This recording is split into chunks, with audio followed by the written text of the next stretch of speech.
Welcome everyone to Clash Royale League Asia semi-playoffs live from Seoul, Korea. I'm Simon, with me is Paper Thin. How's it going, man? I'm doing great. I'm excited to be back here at the Clash Royale League Asia. We have two really good teams facing off today. I can't wait to get started. Yeah, I mean, Ponos Sports coming up from the wildcard bracket. Lots of games, lots of intense matches, but they did finally get here to face Kingzone Dragon X from Korea, who got seeded into this spot for being top of the Korean region. Yeah, exactly correct. Ponos doing a great job last week against AHQ, 2-0ing them across the board. A clean sweep for them, winning and able to make it here to the playoffs. Yeah, they were intense last week. Will we see the same thing this week? I'm not so sure. But as we can see on the screen right now, we are in that playoff postseason match. Next week will be the final, and the prize pool, $150,000. That's an impressive amount of money. That's a really nice prize pool for these players. First place getting $40,000 US, and if you came out of your division in the regular season or in first or second place, you got $15,000 or $10,000 respectively. So a really nice prize pool here for this tournament.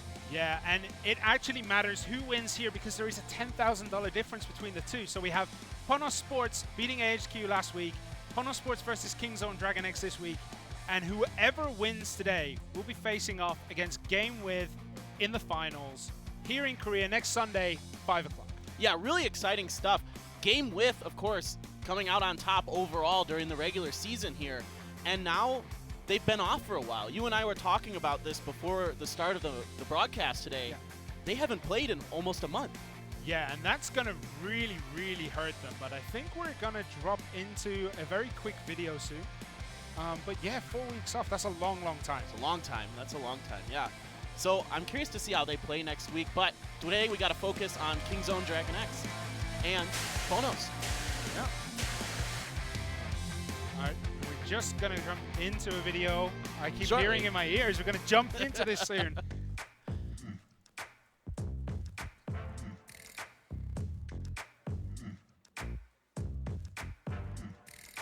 如果讲到 Kingzone Dragon X 的话，就会想到他们很厉害的 Expo Master。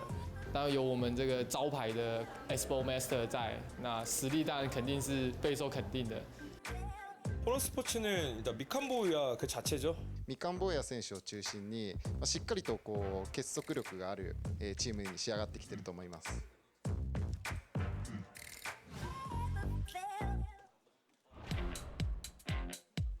스펠이 없어요. 한국 지역의 1위 승리를 가져갑니다. 저희가 한 번도 1등 놓친 적이 없거든요. 그 점 하나는 자부심이 드는 것 같아요. 安定した強さを誇っているという点でやはり強いチームだなと思います。 파브, 샌드박스, AHQ를 모두 깨고 올라오면서 되게 강력한 팀이란 걸 한 번 더 느끼게 됐어요. 言われてみればそうかもしれないですね。ずっとゲームをやっている自分たちの方がかなり優位になるのかなと思ってます。や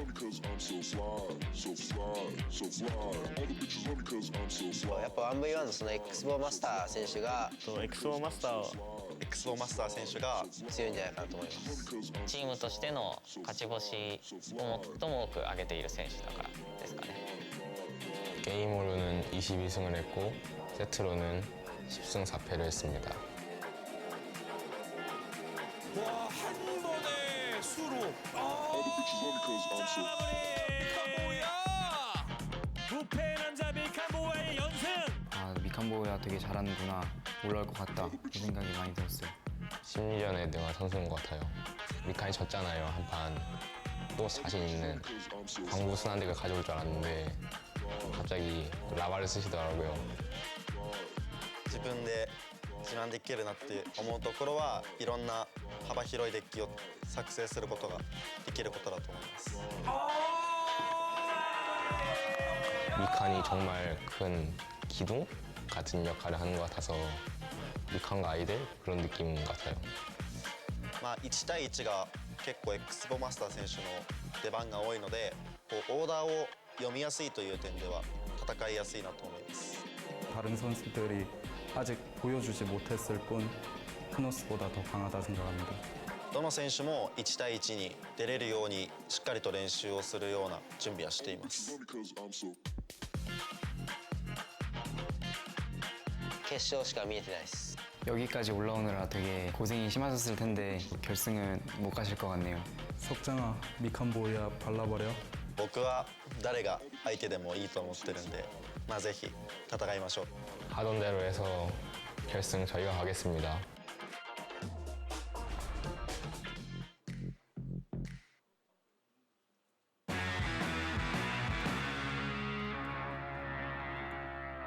So we heard it there. Mick Camboya and the boys is pretty much Ponos Sports. I kind of disagree. I think Ponos is very deep, but I would say that Expo Master and the boys is definitely a description for Kings on Dragon X here.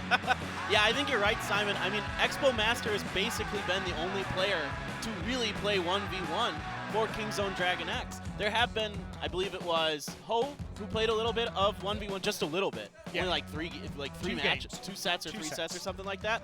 So it's basically been Expo Master, and they haven't been that great at 2v2. Ponos has had a lot more success in 2v2 compared to King's Own Dragon X. Definitely the case.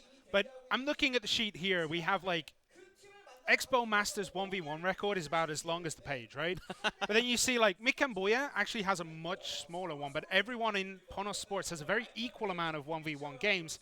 But Mick Camboya always came out for that ace match, and 98% of the time, I want to say, I think he lost once in the ace match. Yeah. He was insane for Ponos Sports, always bringing home the games. And it's going to be really hard here, I think, for King's Own Dragon X to break through that.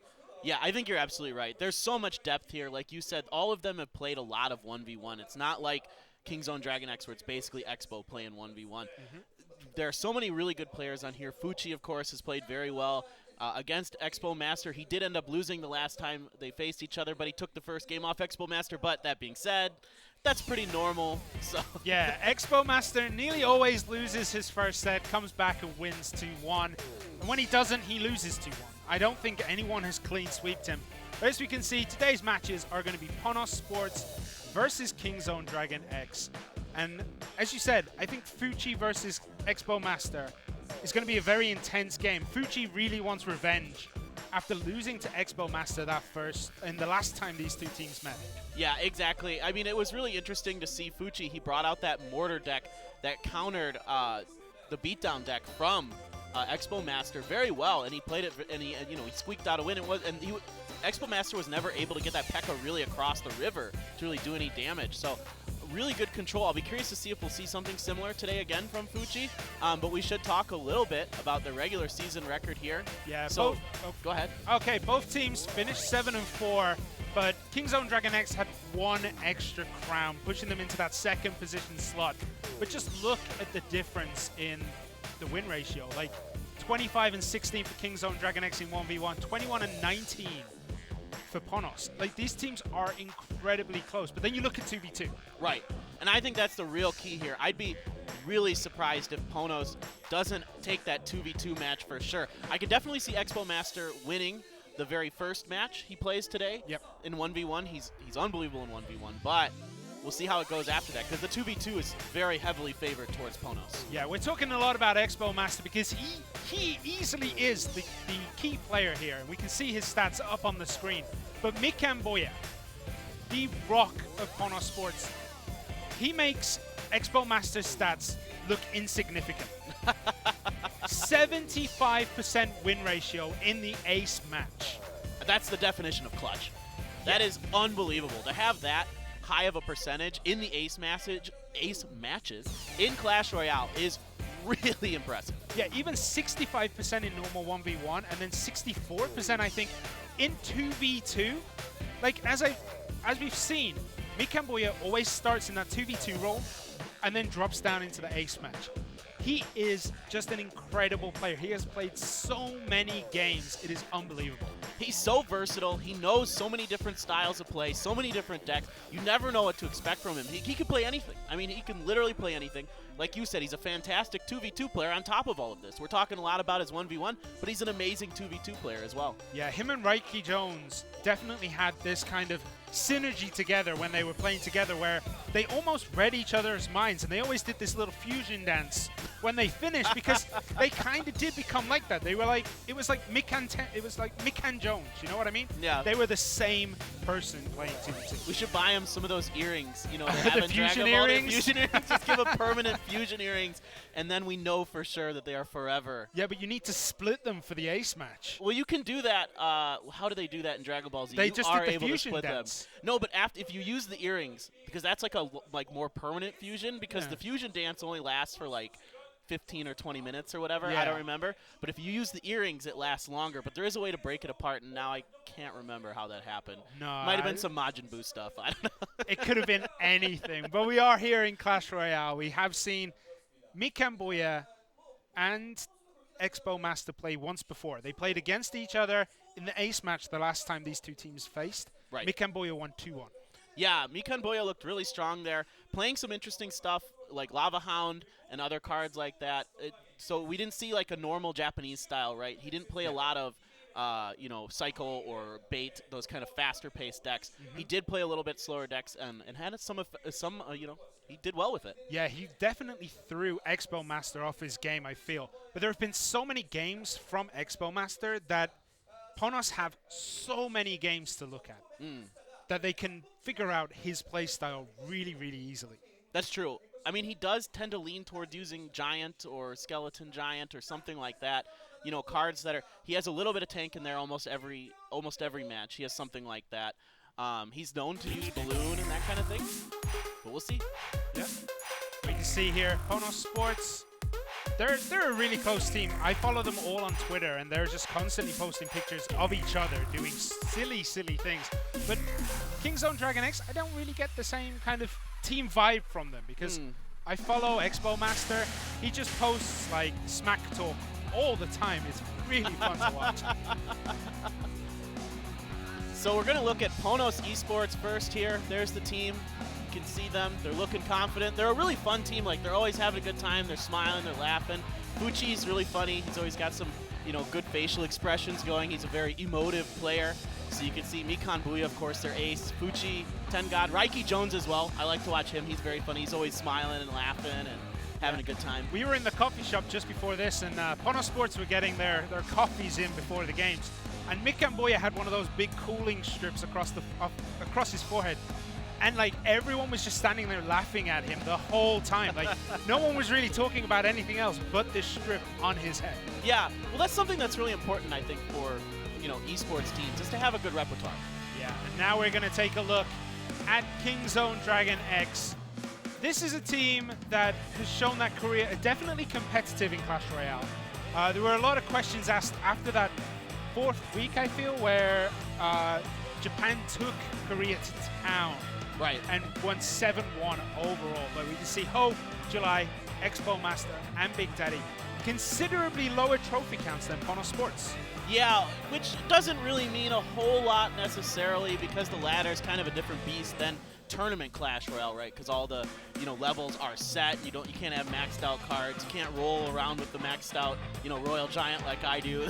Yeah, that just wins you games sometimes because it's too just strong. Yeah, it's just such a big tank and deals so much damage. Yeah, but the teams are shaking hands, which means we're going to see the first match between Fuchi for Ponos and Expo Master for Kingzone Dragon X. I'm looking forward to this. Last time these two met, Expo Master won.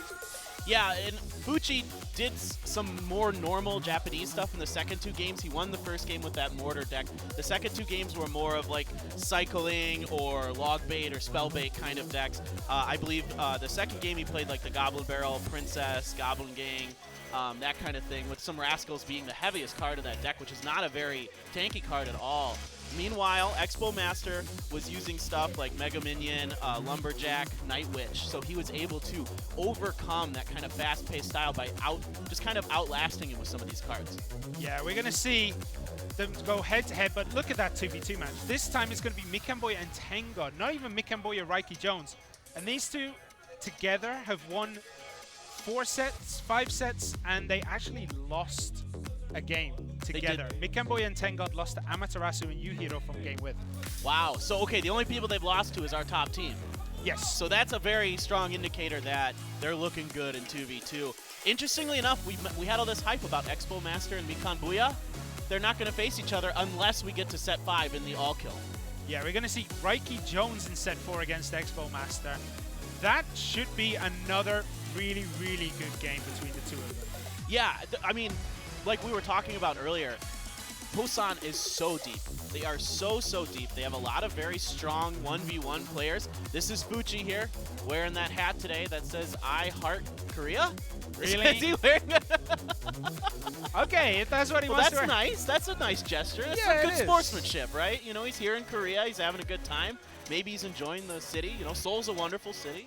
Yeah, it is. Maybe it's mind games between him and Expo Master. Like, Expo Master's going to be looking across and going, why would you wear a white hat with I Heart Korea on it? And that's going to get in his head. It's going to eat away at him. He's going to be asking this question the whole time. Yeah.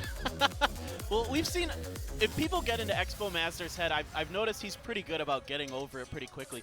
The last time I was here watching them, they were playing Bren Esports, and they brought out a very new player, a very young kid named Lambo, 16-year-old player, who took Expo Master out 2-0 in the first match, but then Expo Master came back and beat him 2-1 in the ace match. Yeah, he's a very resilient character, and he always seems to have this kind of look on his face before the game, where he looks kind of disinterested, basically. Like, why can't we just get into the games already? You know? I feel him. I just want to play. Like, you know, when I'm standing there, and I used to have some tournament experience, but I just wanted to play. Yeah, and we're gonna look into the ban cards now. What have they banned out? Tesla and Inferno Dragon. Whoa. Not expecting these bans at all. So I talked about this earlier, that I was telling you about this, that, you know, we talked about why Expo Master likes to ban the Elixir Collector. Because he doesn't want to face those, you know, those fast decks that have like stronger cards than, say, like a, you know, like the Japanese style is more of the lighter decks that have fast cards. So this is really interesting, because I thought maybe now he's going to change it. He's not going to ban Elixir Collector today, and he went with Inferno Dragon. Yeah, Inferno Dragon is a very interesting choice to me. That kind of sounds like he's going to be playing more heavy beatdown kind of decks. Yeah. Maybe like the Golem or Giants. Yeah. But they usually get countered also by P.E.K.K.A. Right. And the Tesla Tower ban here kind of does close off that Expo deck. But as you can see in the bottom corner here, this is the last time they faced it. And I think then they banned, I want to say, it was Pump Expo and Pump, yeah. Yeah. Yeah, definitely. I mean, Expo Master, the first game, had this Goblin Hut P.E.K.K.A. deck, which, just like I was talking about earlier, the P.E.K.K.A. could just never really get across the river due to the mortar and some other things. Of course, that mortar splash damage ended up winning Fuchi that first match. But then Expo Master kind of changed his style up a little bit. He went back to his Giant, maybe a little more comfortable for him. I've noticed that he seems to really, really like to play the Giant in the second game or so. He feels really comfortable with that card. Yeah, he also got an incredible amount of value from a Lumberjack. Yes. That Lumberjack did so much damage in that game that it did win him that. You can't let a Lumberjack get to the tower untouched. You just can't. It does so much damage. This is game 3, where he ran a really interesting deck, I think, the Giant Skeleton and a Balloon, as well as Lumberjack again. So, will we see more Lumberjack play from Expo Master today? He may have found a slight chink in the armor of Fuji here, where we might actually see the Giant Skeleton Balloon deck again. But it's a completely different game now. There have been 2 balance patches, I believe, since they last played each other. Maybe True. 1. Witch has now come. 2, yeah. Yeah, Witch has now come into the fold. Right. And she is an incredible card right now. Really strong right now. I wouldn't be surprised to see one of them utilize it. Nothing in the ban suggests that it would hurt the Night Witch at all, so I think it's perfectly fine. I would be not too surprised to see a lot of Giant play here from both, maybe from both teams. With with the Inferno Dragon and the Tesla Tower. Tesla Tower is good against the Giant. It really keeps it from getting in there and does quite a bit of damage. Yeah, that's very good shout. Giant kind of is going to be the card I think we're going to see. With Inferno Dragon, P.E.K.K.A would be the only answer, right? Yeah, I think you got to use P.E.K.K.A. Maybe you could use Giant Skeleton a little bit. Mini P.E.K.K.A. Mini P.E.K.K.A is great here. Mini P.E.K.K.A really, really tears apart those like Golem or Giant. So if somebody opts to go Golem and you counter it with a Mini P.E.K.K.A, it really tears apart pretty quick. Yeah, but I mean the issue with that then is you're going to be facing a Witch in the back, and P.E.K.K.A, Mini P.E.K.K.A will never reach the Witch. That's true. Unless there is a tower wailing down on those skeletons. But even still, she spawns skeletons so quickly that it's almost a guarantee the P.E.K.K.A will die before it reaches the tower, before it reaches the Witch. Yeah, absolutely. That's very true. I mean, the Mini P.E.K.K.A will maybe get the Golem down to half or a quarter of health before those, those skeletons just overwhelm him and take him down. I mean, he does do a lot of damage really fast, one of the highest DPS in the game. But yeah, you're right. If he's running a Witch or even a Night Witch behind it, that's hard for the Mini P.E.K.K.A to kind of recover from that. Without maybe a little bit of backup from maybe like a Musketeer, or you could see a Wizard. Wizard did get buffed recently. We don't see it a lot in Clash Royale League Asia, but maybe somebody will pull it out today. We might see some Giant Snowball as Giant they're Snowball, now available. Yeah. I don't think we will. For whatever reason, it hasn't been. When it first came out, I thought it might usurp Zap in certain types of decks where you're trying to prevent like a Goblin Barrel or Goblins or that kind of thing, because it's pretty strong against Goblin Barrel. The downside to it is it doesn't kill Princess instantly, it doesn't kill Dark Goblin instantly, so there's a lot of things that it just doesn't deal with. But, guys, we're going to jump into game number 1 here at Clash Royale League Asia.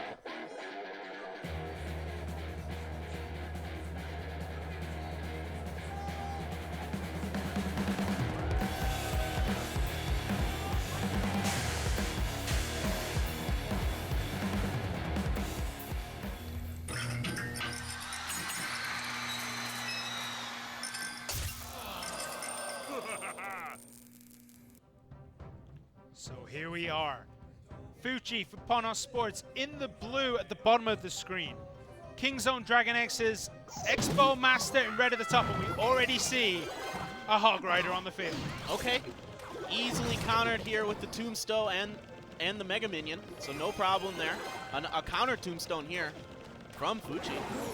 And a poison there. I'm not sure if that was a good time to use a poison there. It's Expo Master. Expo Master's poison. It's fine. You're getting a decent elixir value for that. You're doing a little bit of damage to the Princess Tower. You take out the Tombstone 100%. An incoming log there. Ice Wizard summoned at the back. We'll take care of the Mega Minion mostly, unless it gets fireballed like that. Oh, but a great drop by the Valkyrie to pull the Mega Minion there. Yeah, making sure that it doesn't get any value off that Mega Minion, but that Valkyrie is not going to get any value either.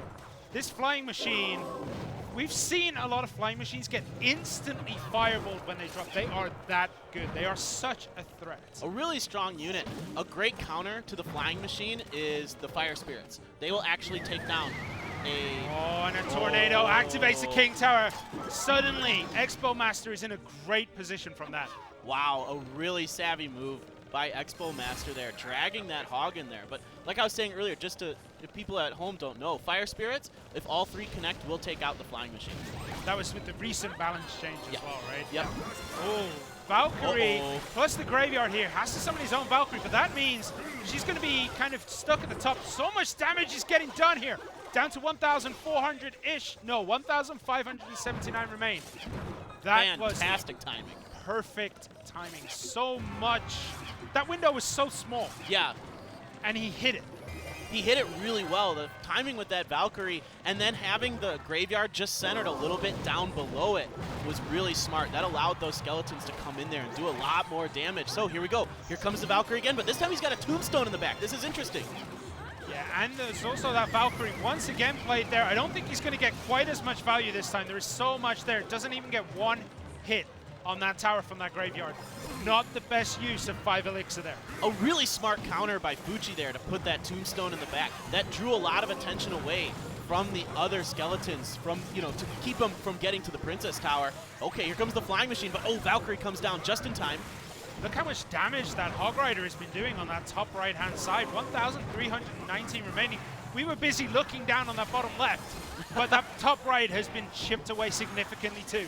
Yeah, doing a great job there, cycling through these things. This is a pretty typical Japanese style here. A lot of low-value cards, nothing over 4 in this deck. But once again, a really nice tornado from Expo Master. Yeah, that tornado made the Hog Rider go to the opposite side, which is kind of what Expo Master needs right now. He needs to keep as much damage off that top right tower as possible. But look at the value he is getting here with these graveyards. Great timing. He wasn't able to push down the tombstone. So that tower will go down to 271, 244. Here comes the log, 133. It is almost a log away. That Hog Rider again doesn't quite get pulled, but doesn't deal any damage. The Mega Minion takes it out before it gets near the tower. All Expo Master needs the poison. That's it. That's going to finish it. Expo Master will take game number 1 here. Whoa, what's this? Expo Master winning game number 1? What? The balance of the universe has just been shifted from, like, losing that first game to winning here. Will Fuchi be able to come back off that loss? It wasn't particularly steamrolled, you know? It was a very, very close match. Yeah, really interesting to see Expo Master play a little bit of a different style than maybe we expect from him. We didn't see any of the really beefy cards. I believe Valkyrie was the beefiest card he had there, but that graveyard was the key there. That was so surprising to Fuchi. I don't think he was ready for that at all. The second one he was ready for, but by the time the third one came, he didn't have the tombstone again to counter it. Yeah, he had nothing there on that third time, and it dealt so much damage. The first and the third basically finished that tower alone. Yeah. With 1 poison complete. I mean, that's incredible value from those graveyards. Yeah, and really, Fuchi just didn't have anything to answer the graveyard except the Valkyrie and the tombstone, kind of. Tombstone's not, like, great, and Valkyrie, like, is pretty good if you can get it in the right position, but because of the way that Expo Master was locating that graveyard, it was a lot of the skeletons came out on the south, or I guess you call it the bottom end. Yeah, and he dropped the Valkyrie at the top end of it, and that Valkyrie cannot get value at that position. If you defend a graveyard with a Valkyrie, you always need something else there to make sure that back end is protected, or if you drop her at the back, the front end is protected. She cannot do it all alone. Right, exactly correct. Well, we're going to jump into game number 2 here, Fuchi versus Expo Master.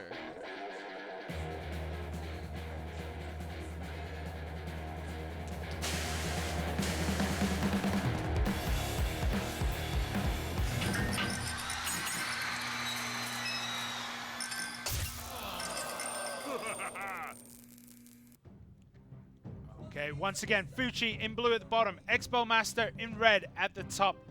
Expo Master took game number 1. What is going to happen in game number 2? Relatively easily. Great job by Expo Master as well, taking that tornado to drag. Oh, Expo Master with his own elixir collector. Here's the strategy. Oh. Oh, look at the distance on that bandit. They're right through the tower. Wow. A fantastic poison. Rascals doing work on those minions. They're going to take down those minions. There's the Royal Ghost. So much damage being done here by that Rascal Boy and Bandit. Takes it down to 1,034 hit points already. Wow. That's incredible. Expo Master pulling out some stuff we've never really seen from him this season in Clash Royale. Oh, that Royal Giant just does so much damage. That area damage he does is brutal. Ghost is incredible. The Royal Ghost, excuse me. I was going to say, Royal Giant. I'm like, wait, I just love that card so much. I just want to talk about it. So what are we going to see? This is the first time I think I have ever seen Expo Master play Pump. I've watched him play a lot of games.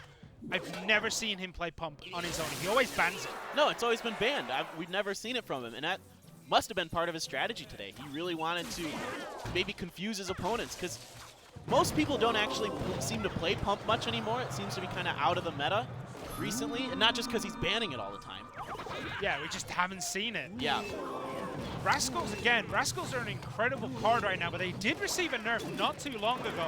Yeah, but okay, this Bandit doing some work, but gets pulled by the Barbarians there. And meanwhile, the Miner comes in the back, doing some decent damage there to the top right tower. Yeah, leaves it unanswered for Expo Master. Doesn't really have anything because he did drop the Pump, which does take it down to 1,446. what 2 cards could possibly be remaining? 3 Musketeers. I was just going to say that. This is a bridge spam with those 3 Musketeers at the back. And we've already seen him connect so many times. And there is no Fireball either to answer the 2 Musketeers. Right, exactly. P.E.K.K.A was the last card here from Fuji. So P.E.K.K.A's in the right lane. Over in the left lane, he's got the Bandit and the Electro as they manage to take down the 2 of the 3 Musketeers. Moving in now, doing a lot of damage there to that Battle Ram, taking it down before it can even come out. P.E.K.K.A's coming through with a little bit of health left, but that Ice Spirit very well placed. Yeah, the Miner, though, does go to town. Almost pulled that Rascal Boy out of range. That would have meant that P.E.K.K.A would have connected to the tower, and that tower would have been dead. Yeah, exactly. P.E.K.K.A does so much damage, but it's just the Rascal Boy here left. The Royal Ghost coming in, gonna do some damage. That's gonna surely go down. The Battle Ram's coming, drops the minions to counter that. The Miner goes up to try to counter the pump in the back. Yeah, I don't know if Expo Master is gonna take this. So much damage is being done to that tower. 478 remain. Bandit is going to connect on that left-hand side. There is a battering ram there as well. If this goes unanswered, that would take down the tower. But Royal Ghost and Electro Wizard nullify that threat. Right, here comes the Miner up in the top right. He's got an Ice Spirit to counter it, but he's got minions behind it. And that is it. Fuji takes game number 2. Well, that was interesting. I was not expecting Elixir Collector there from Expo Master. I like the idea. I like changing it up, trying something that your opponents won't expect. I really like that idea, but when it came down to the sudden death time, the double elixir time, Fuji's deck was just a little better. It was just a little stronger. Yeah, I feel that same way, yeah. Definitely. I mean... And that's the risk with Elixir Collector, right? Yeah, and he had 3 Musketeers. He only played it 1 time in that whole game. Yeah. We never saw it again. No. Played it once, done. And I thought it would be really good because, like you said during the match, there's no Fireball or Rocket or anything like that heavy counters the 3 Musketeers there, but he just didn't have the opportunity. Fuji was able to keep cycling things in and out, like the Bandit and the Royal Ghost, which are so cheap and do so much damage, that he was able to just keep the pressure on the Miner, throwing the Miner out there. Those 3 cost Elixir cards are very powerful when you use them correctly like that. Yeah, Expo Master also misplaced his Bandit a couple of times when trying to take out the Miner. He put it a little bit too close. He didn't get the charge damage. With that charge damage, it would have stopped 1 hit from the Miner. So kind of minor, kind of damage, but every little helps at this point. Maybe that would be 1 extra Elixir for him at that point. Yeah, I'll be curious to see what Expo Master pulls out here. I'm assuming something with like maybe his like normal style Mega Minion Giant kind of thing, Miner. He likes to use Miner as well. We haven't seen it from him yet. But guys, game number 3, our set match between these 2 players starts now.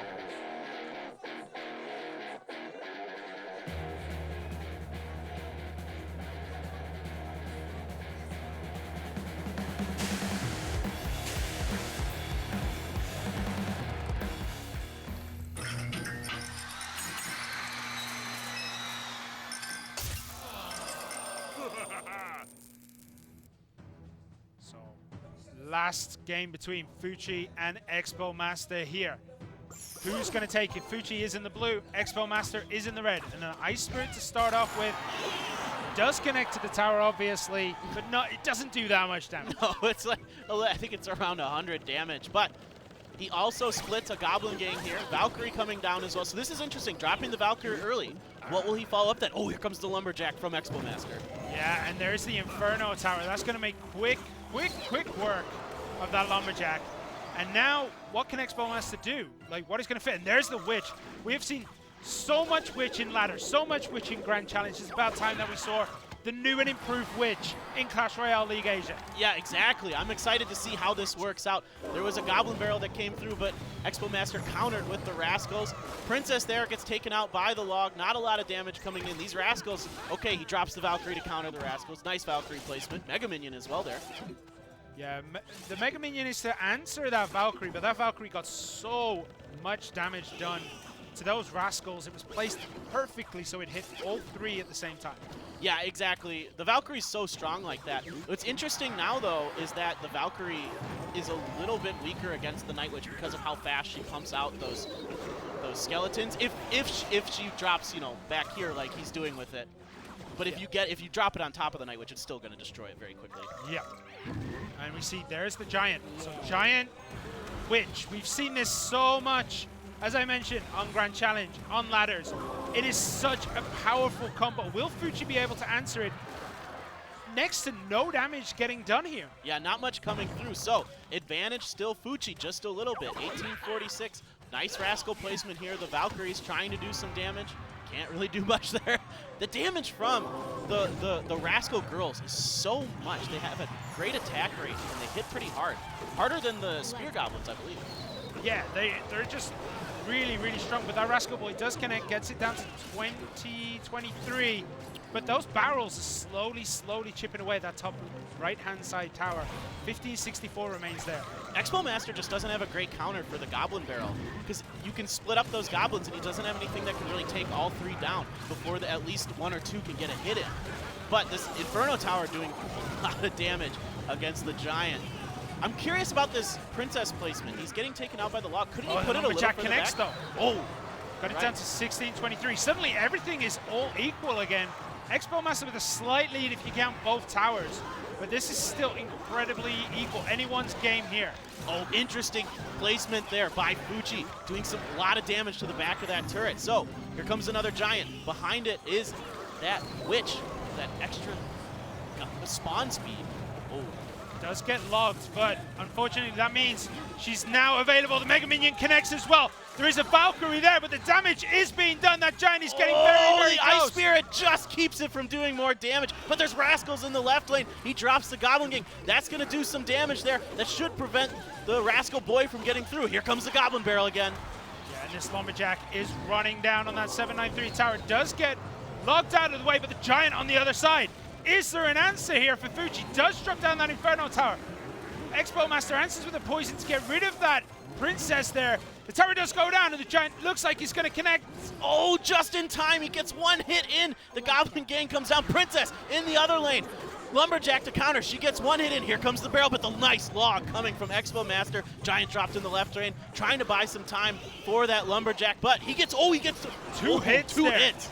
So much damage being done, but there's a zap. There's a one punch. hit. He's going to get two, and the poison will finish it off. Expo Master takes game number 3 here and finishes it off, beating Fuchi at Kingzone Dragon X 1-0 against Panos. What we kind of expected there from Expo Master at the end. He played a Giant deck. Fuchi was ready for it, I felt like, but not quite ready for some of the other kinks in that deck. You know, Fuchi was doing a great job with that Goblin Barrel and other things, and that was doing a lot of damage early on, but eventually, because of the Witch and some other things, Expo Master was just able to kind of keep pushing a little bit forward. He's crawling, inching in, inching more and more forward, and in double elixir time, those Giants just come out so fast. Yeah, and he was playing on both lanes every time. He dealt so much damage to both towers while Fuchi was only focusing on that right-hand tower. Maybe it was like he got blood sight, he had blood in his eyes. He could see that this is his victory. Yeah. Whereas Expo Master just kind of chilled out, was like, okay, I'll just chip away at both towers. And that paid off in the end. He could have taken any of those towers to win. Yeah, but it might have been better in the long run. He knew he couldn't win in a single lane. Like, if you're just trying to brute force against each other in one lane, he couldn't win that. So it was really smart by him to keep changing which direction he was attacking from. It didn't allow Fuchi to really utilize his deck the way he probably intended. Look at game 2. Look how much damage was dealt really early on, and then next only 300 damage after that actually got dealt to that tower. Right. Fuchi's defense was on point in that game. Yeah, really strong defense, but Expo Master eventually able to come through in game number 3. Fuchi did a great job in that game. That was a really nice game from him. But here we go. So you can see the Inferno Tower, but he had the zap, which allowed the Giant to come through with about half health after that Inferno Tower. And then he has to drop a lot on there. A Valkyrie, an Ice Spirit. That's so much elixir just for one Giant. Yeah, and look at Expo Master's face when he wins that. That was incredibly close. He was inches away from losing that game. His tower was so low. Yeah, it almost felt like if 2 more Goblin Barrels had gone through from Fuchi, then he might have been able to do that, because they were doing a lot of damage. Yeah, but we are moving now onto the 2v2. Ponos Sports, Mikamboya and Tengard versus Kingzone Dragon X, Ho and Big Daddy. Together, Mikamboya, Tengard, as I mentioned, 2 wins, 1 loss. 5 wins, 2 losses. If you count sets, yeah. If you count sets. Yeah. So they did lose the game with, they beat Fav Gaming and they beat AHQ Esports Club together in the wild cards. And they beat AHQ together in the semis. So yeah, they're coming together for the playoffs here. Interesting. Freeing up Mikamboya, I guess, to focus more on his Reiki Jones to focus more on 1v1, maybe? Yeah, he might need more practice for that. Because they felt like maybe they, especially against, you know, Kingzone Dragon X, which has Expo Masters, a lot of X's in that sentence. Yeah. they felt like maybe they needed to have, you know, Reiki be more sturdy for his 1v1 against them, because let's be honest, if you go into that all kill and you got to face Expo Master, he could easily do it himself. He could wipe them. Yeah, I like how you say that, but I'm looking at Reiki Jones' stats right now. In terms of games, 9-3 in 1v1. Ooh. And 2v2, he only ever played with Mikamboya 10-1-5. Jeez. In terms of sets, 5-1, 4-1. I mean, he's a strong. I mean, they're so strong. Yeah. The depth on Ponos is so deep, it's really hard to choose who's going to go. The only thing I would say is probably Fuji, not your best 1v1 player. His record right now is, after that, 2-10. Okay, we've got our bands here. The Tornado coming down from Ponos, and the Goblin Barrel coming from Kingzone Dragon X. So, we've seen the Goblin Barrel be very effective for Ponos in the past. It worked very well against AHQ for them in the 2v2 matchup last week. So that makes a lot of sense. I think these are very reasonable bans for both teams. About what you'd expect. Somebody's going to ban Tornado, or you should, because it's just too strong. Yeah, Tornado has been banned in, I want to say, every 2v2. And the only time it isn't is when both teams think, you know, the other team will ban Tornado, we'll ban something else, and then it's like, oh dear. What are we going to do from here? Tornado's available, we're going to lose. Yeah, it's just... It's so brutal when you get that double King Tower activated. It does so much damage. I mean, I guess it's kind of weird if it's not banned, then almost certainly both teams are going to take it. But it makes it a very different game, because it just becomes a very longer, more drawn-out game just because of how much more defense is available. Yeah, and with how long this tournament has been going on for, I assure you that every 2v2 team is playing and practicing without Tornado, because they know that's going to get banned. Yeah, definitely. Why would you practice with it if it's just basically a permaban? There's no way you would ever really want to practice with it. So kind of interesting, you know, that we don't always see it banned. When I remember one time when I was watching that it wasn't banned, and it was really weird. It was so different from the normal matches you're seeing. A lot more space opens up because you can drag those cards and kind of condense them, and maybe you have an Executioner or something like that that just mows through stuff when it gets into those tight spaces. Yeah, but it rarely gets through. But we have to talk about that barrel ban. That is targeted completely at the Japanese way of playing 2v2, where it's barrels, goblins. Basically, everything is just thrown across that river. Right. And you kind of hope that it sticks, but every time they get 1, maybe 2 hits, or a log comes in, and then you throw another barrel, and then another log comes in, and then suddenly you can throw out the Goblin Gang, because both logs have been expended. They play bait so well in 2v2. Yeah, you're just trying to chip damage, right? You got stuff like maybe the guards, which allow you to maybe get through a little bit. You have the princess, who can usually get 1 or 2 shots off before she gets taken down. You've got poison and log, of course. You pretty much always have log in 2v2. It's a very necessary card, but you just want to chip them down. And this kind of puts a little bit of a wrinkle into the strategy of the Japanese team here. They got to have known at some point someone would ban the barrel. So they should have contingencies there. Pretty much all these teams have contingencies against everything. But yeah, what's the best card you could think of to replace the barrel? Like, what's gonna add that little bit of chip damage that you're looking for? Hog Rider? Hog Rider? I think that would be the closest replacement, but you have to change the whole deck at that point, I feel. That's true. That's true. You can't quite run the same thing. No. It won't really work. I don't know about... I can't imagine we're going to see the Royal Hogs. We haven't seen them at all. They are available this week. Yeah. So we could see them, but I kind of want to. I mean, I don't think we will. yeah. I just want to. Yeah, I know. I really want to see them be played. And we just haven't seen them. They haven't really had much of an effect on any of the metas right now, I feel. Right. Well, if you're running Fireball, I mean, it's just, that basically just neutralizes it, and that's an elixir advantage to the person using the Fireball. So, and you see Fireball pretty much every 2v2. Yeah, but can you imagine double Royal Hogs? Oh my god. That would be a lot to deal with. Yeah. I mean, you'd either have to have double Fireball or something like Fireball Valkyrie or Fireball Wizard, or Executioner is actually not that great against the Royal Hogs sometimes. It's a bit slow. And it's hard to place him because of the way the Royal Hogs spread out. And if something gets in their way, then they do these wonky things where, like, you've got two-way on the left side and two-way on the right, and getting the Executioner placement correct is really challenging. We could see a lot of Magic Archer, actually. He has been really, really good in 2v2 because he'll just plow through everyone, and they always get that angle perfect where he will get at least 2 hits on the tower. And they fixed the bug where he would accidentally shoot the King Tower. Yeah, that was fixed quite a while ago, I think. But we are about to get into this 2v2. Let's get it on.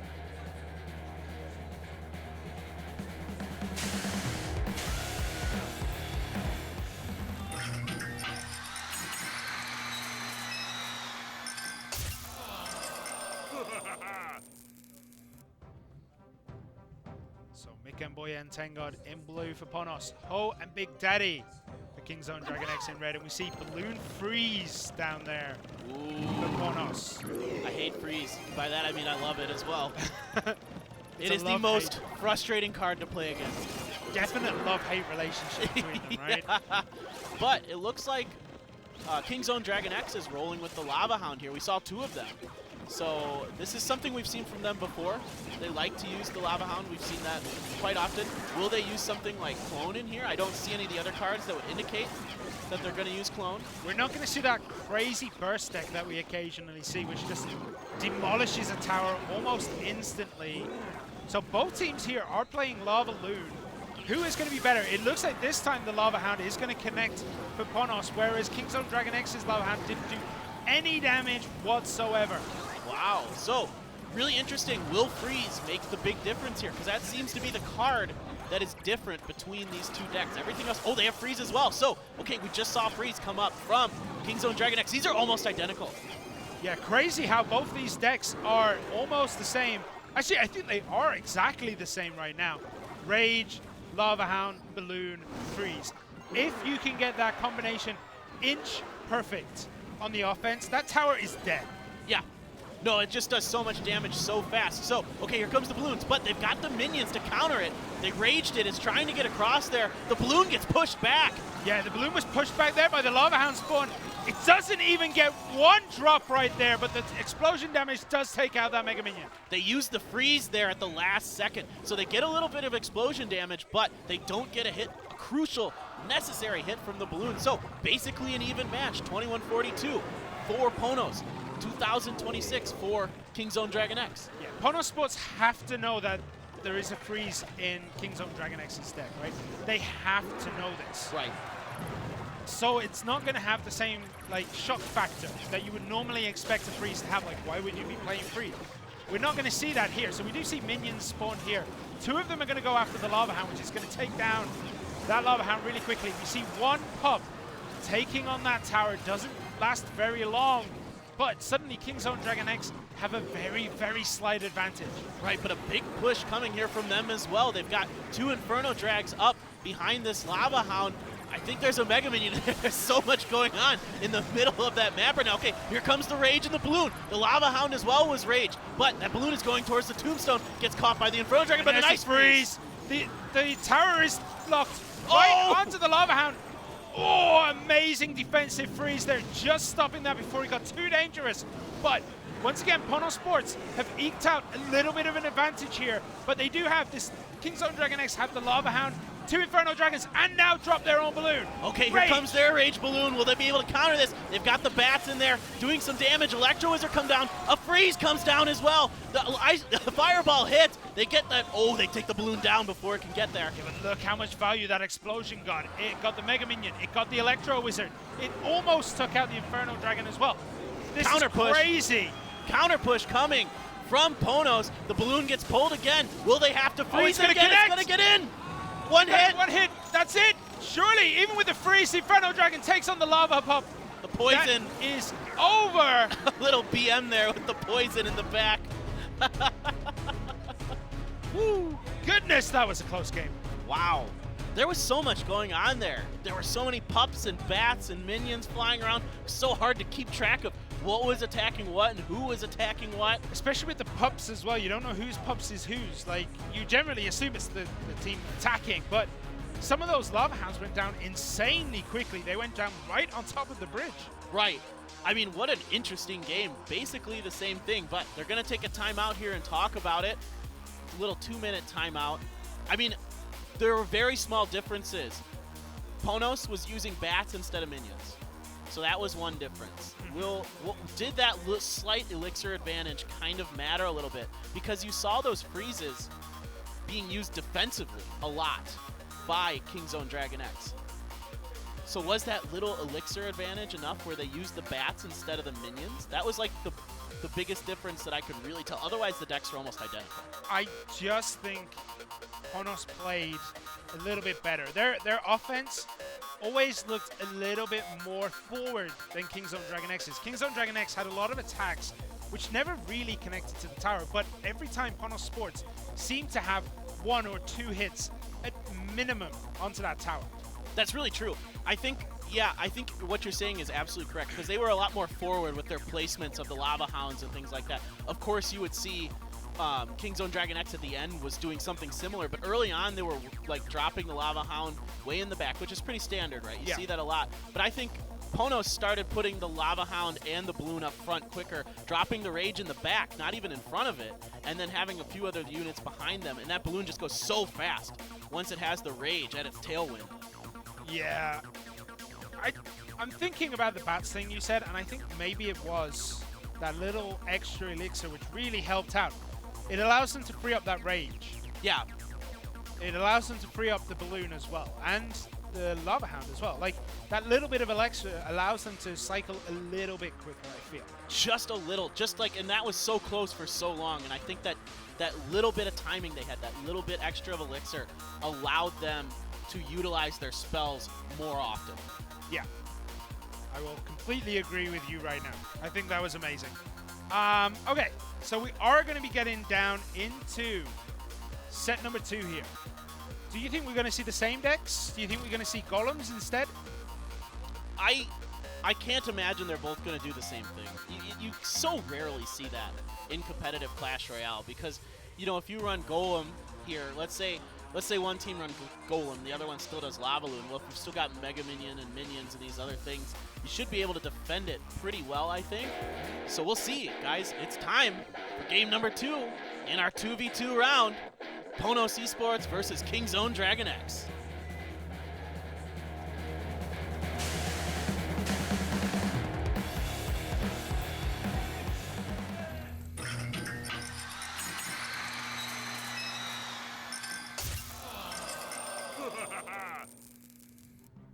So here we go. Set number 2. Game number 2. All right, so from what we see, it looks like Kingzone Dragon X kind of running about the same thing, and in fact opting with the bats this time. But the skeleton barrel from Ponos. Interesting choice here. We have seen a lot of times the skeleton barrel connects onto the tower. And suddenly, if you don't drop your Electro Wizard or your Zap at the right time, that tower goes down. Right, exactly. And we just saw the Magic Archer, like you were talking about earlier, doing some work there on the guards, forcing a fireball out of Kingzone Dragon X. So, they've got the miner in there. It's going to be able to take down those bats. Yes, just takes them down. The minions come down as well after the zap. Yeah, that means they're going to be able to take out that Inferno Dragon as well as the miner. But they did take quite a few hits there from that miner at the back. That's got to be worrying. They need to try and shut that down almost instantly. So this is an interesting little bit of a change from what we saw in game 1. They've got freeze again, but now they're using the skeleton barrel instead of Lava Loon. Yeah, slight misprediction there by Kingzone Dragon X. Put the guards at the front of the tower, but the miner went right down the back, meaning he got a few more hits. And there's that Magic Archer again. Look at how much damage this guy is just getting done. His attack speed is so good, and he can hit so many targets. in that straight line. Such a frustrating card to deal with if you don't have Fireball. Now, they do have Fireball available, but they're opting to just let the Magic Archer do its damage. It won't do a ton of damage to the tower, about 500. That's still quite a bit, actually. Yeah, double Lava Hound here. Kind of well timed. They let everything get taken out. They let that Magic Archer deal its damage. And now look at this Lava Hound. He's on the tower. Oh, and he's got Rage behind him as well, dropping the guards to try to prevent the units that are coming behind it from getting onto the tower. Magic Archer being forced out, doing a fair amount of damage. Oh, a really nice Fireball there from Kingzone Dragon X. And suddenly everything is coming up for Kingzone Dragon X here. Their Inferno Dragon should be able to at least, knock that down to one hit. They summon another Inferno Dragon at the back. Poison does come down. That's going to take out the guards, but there is the double Lava Hound again. This worked well in the last push. Will it work well in this push? Okay, they've got the Electro Wizard available, but oh, here comes the minions. Oh, a really nice Fireball to counter that. The Rage trying to push through with this Lava Hound, but the Inferno Dragon is on it. Some skeletons there and the Magic Archer, so this should pretty well keep this at bay. Oh, a great Electro Wizard here as well. Yeah, that Fireball actually took out all the Lava Pups that got summoned by the dying Lava Hound. They do get an explosion damage. Wow, so this is really even right now. But over in that left lane, that Magic Archer keeps kind of chipping away. Will that make a difference in the end? Poison Miner coming down, doing a lot of damage again to Kingzone Dragon X's Princess Tower. Yeah, now it is time for Kingzone Dragon X. I think they have one more reload in them. I don't think they'll be able to come up again with this push. I think it's got to happen here. Great Magic Archer placement there. Here comes the Electro Wizard. I'm expecting a Fireball here. Yes, here it comes. And ooh, a nice freeze from Ponos. Great defensive freeze there, and that turns the tide of favor into Ponos Sports. It looks like this is it. It's gonna go down. It's down to 338. Fireball and Poison surely will put the match in the favor of Ponos, and they will take game number 2 and the set. Yep. Ponos Sports showing that their 2v2 is absolutely no joke. Even when Kingzone Dragon X had basically the same deck, they still weren't able to beat Ponos. Ponos is just so good at 2v2. Yeah, we were talking earlier how Ponos Sports seems to be much better in 2v2, and it showed here today. They controlled from beginning to end. There was maybe set number 2 there, game number 2. That was one which could have gone either way. Game number 1 looked completely set by the end. Yeah. I mean, they were so close for a while, but here you can see they're forcing defensive freezes out of Kingzone Dragon X, whereas I think there were 2 or 3 defensive freezes from Kingzone Dragon X, whereas Ponos, I think, only had to use it once. Here you can see it. There it is. There's that defensive freeze. The Fireball coming in, but that balloon still wasn't able to come in to get a hit. It just did the bomb damage. Yeah, and then look, once it connects, they know it's over. Even with the freeze, the Inferno Dragon just isn't going to take down a balloon that quickly, and the Lava Pups got out of it and finished that up. Yeah, exactly. Well played by them. And then game number 2, a really nice little change here. That skeleton barrel was really interesting. It's so cheap, and it's just kind of like a poor man's balloon. Yeah, and let's not forget the Hero Miner for Ponos Sports. They got so much value every time out of those miners. Kingzone Dragon X never managed to predict where that miner would go with the guards. If they did, they could have avoided all that damage onto the tower, and they could have won it. Yeah, well, guys, we got to jump to a commercial. We'll be right back here at the Clash Royale League Asia.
And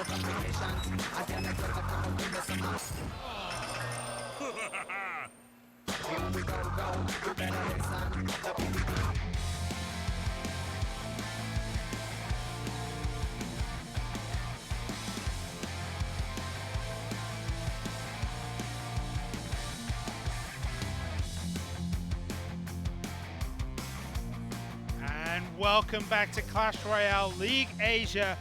Currently 1 apiece between Ponos and Kingzone Dragon X. About what you'd expect. Expo Master winning his 1v1 match, one of the best 1v1 players we have here in the League Asia.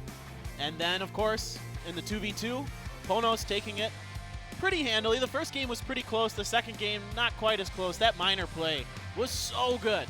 Yeah, every time that miner got there, it was in a different position, and that made it really hard for Ho and Big Daddy to ever predict where it was going, so they could drop down the guard, so they could drop down anything, basically, to stop it from hitting that tower. Yeah, Mega Minion, anything. They couldn't find the right positions, and therefore the miner would always get in 2 or 3 hits before they were able to take it out, and that really made all the difference in that matchup.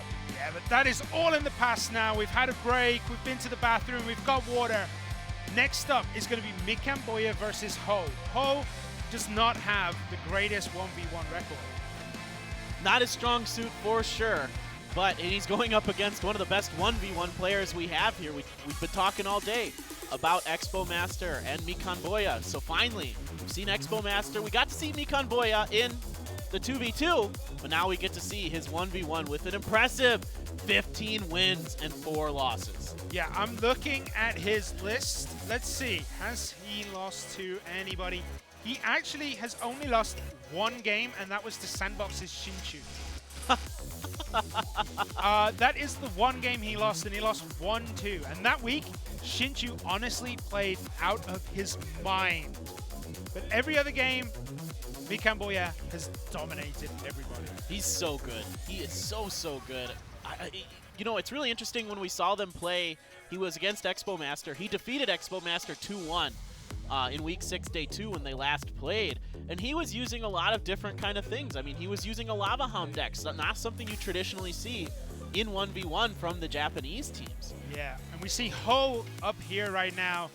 His record, 3-3. He is 1-1, lost 1. He beat Howl 2-0, and then lost to Pyrameki from Detonation Gaming 1-2.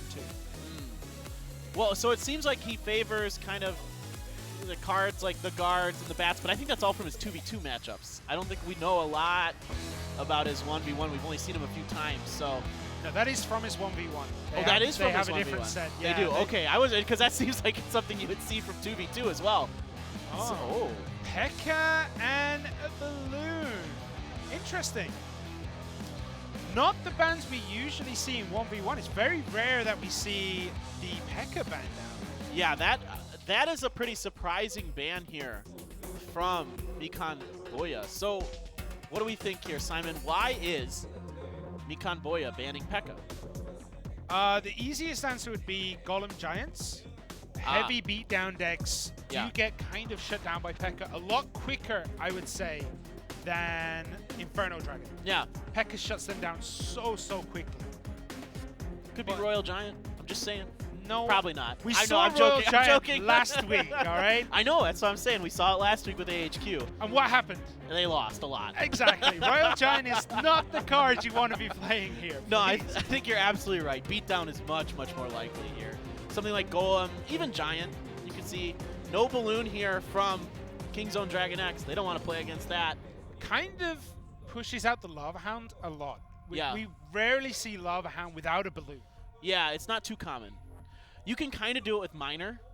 Like you can slide the Miner in ahead of the Lava Hound, and that kind of distracts from, you know, the units, like if they drop a Mega Minion or something like that.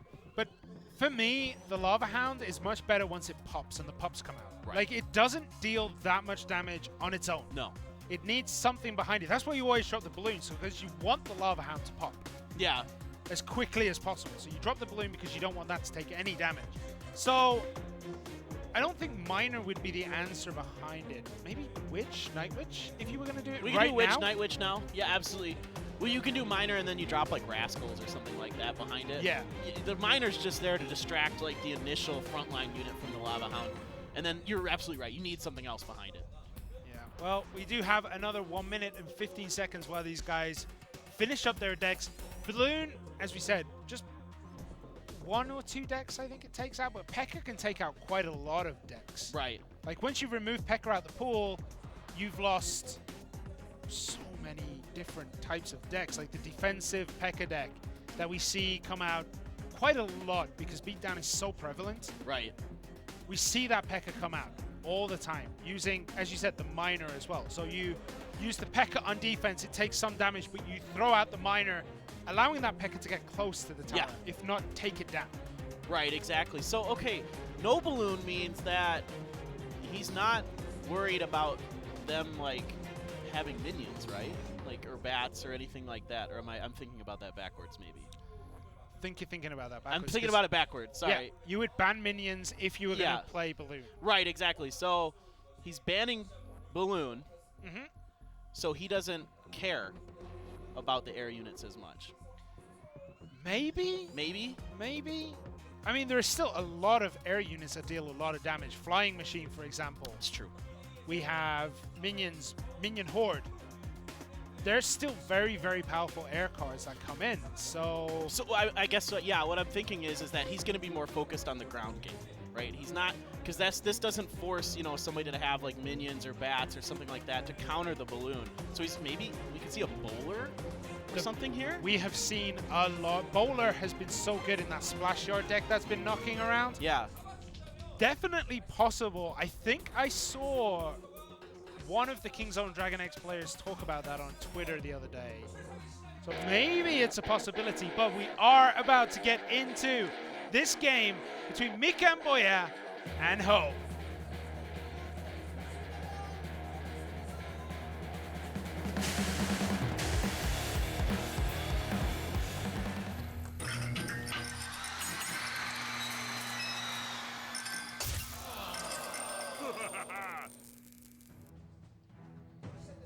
And we're going to start here. Game number 1 between Mikamboya and Ho. The third set. Okay, immediately we have a Miner coming out from Ho, but countered with an Inferno Dragon. Just get two hits. Not bad, not bad. And we see the Valkyrie come out here and a Lava Hound. Okay, so we are going to see Lava Hound from Mikamboya. Rocket comes in, instantly takes out that Inferno Dragon. It stood no chance. No chance. That rocket does so much damage, and it brings the Lava Hound down to about half health. A Tesla Tower coming down from Ho here, doing a good job hitting those pups, but a follow-up Miner. Oh, and he misses the tornado! Oh, no! Oh, no, Ho! That's not what you want to do. You do not want to miss that tornado, and look how much damage those pups have got in. Oh. That tower is down to 684. What a mistake by Ho there. That could have been a fantastic tornado. He could have got all the pups and the Miner, and he just missed it. I don't know if he fat-fingered it or just didn't quite place it on the right square there. Yeah, it does happen. Sometimes you place it, and then when you release, you release with a little bit of side, and you know it moves one square over, and that's it. Or you accidentally clip the screen with the side of your finger while you're holding the phone. That's happened to me a couple times. So at this point, there's a fireball coming down. About 2 or 3 more fireballs should do it here for Mikamboya. It's just a matter of buying time. Yeah, Ho actually needs to get so much work done in the next 1 minute and 20 seconds that it's going to be really, really difficult to see Ho here take this victory. It's going to be so difficult. If he can do it, it'll be one of the greatest comebacks in Clash Royale history. But already that Miner gets 2 hits in, 3 hits in, 4 hits in. And there's a fireball. And yeah, now it's just fireball. Yep. So what this means is Mikamboya can completely shift focus onto the other side and fireball in the last seconds. Yep. Will Ho be able to push through in these last 40 seconds? Right, he's just going to keep focusing down this tower. He's got the Lava Hound going for it. A few hits coming from a Miner, countered with a Mega Minion. The Inferno Dragon's going to do quick work on that Valkyrie. Look at Mikamboya holding that fireball, just plays the Lava Hound instead because he knows he's going to get work done.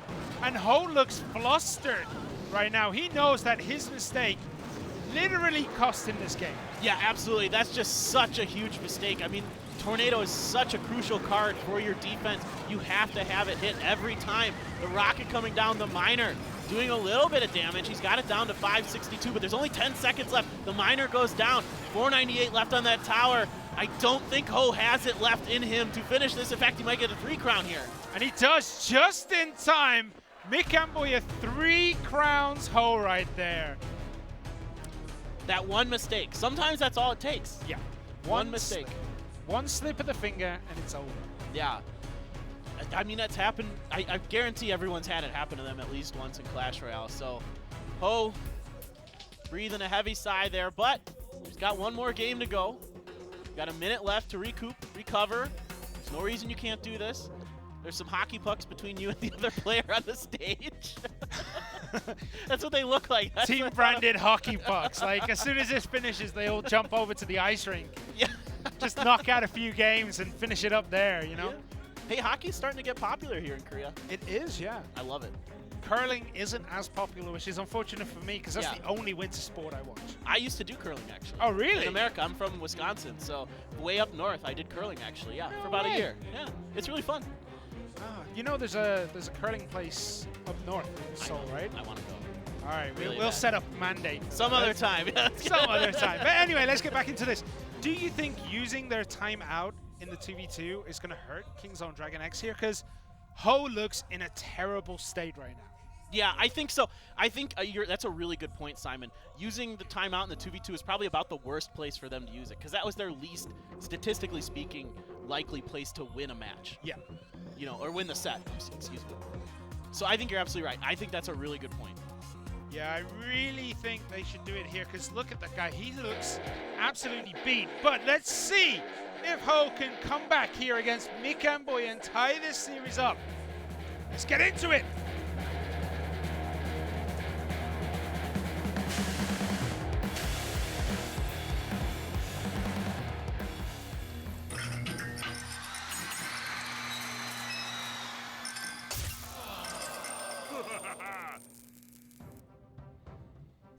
Mick Amboya in blue, Ho in red. And nothing has happened so far. Maybe we're going to be waiting for this double elixir time. Yeah, it looks like it. No one's... Okay, wait. Rascal's coming down. Rascal's down instantly. It looks like Ho really just wants to get into this, get it finished, get it started, and hopefully win the game. His bandit does survive. It's going to connect to the tower, I think. Oh, a zap. Nice zap there. They might get one shot off from the Rascal girl. Oh, she doesn't get off.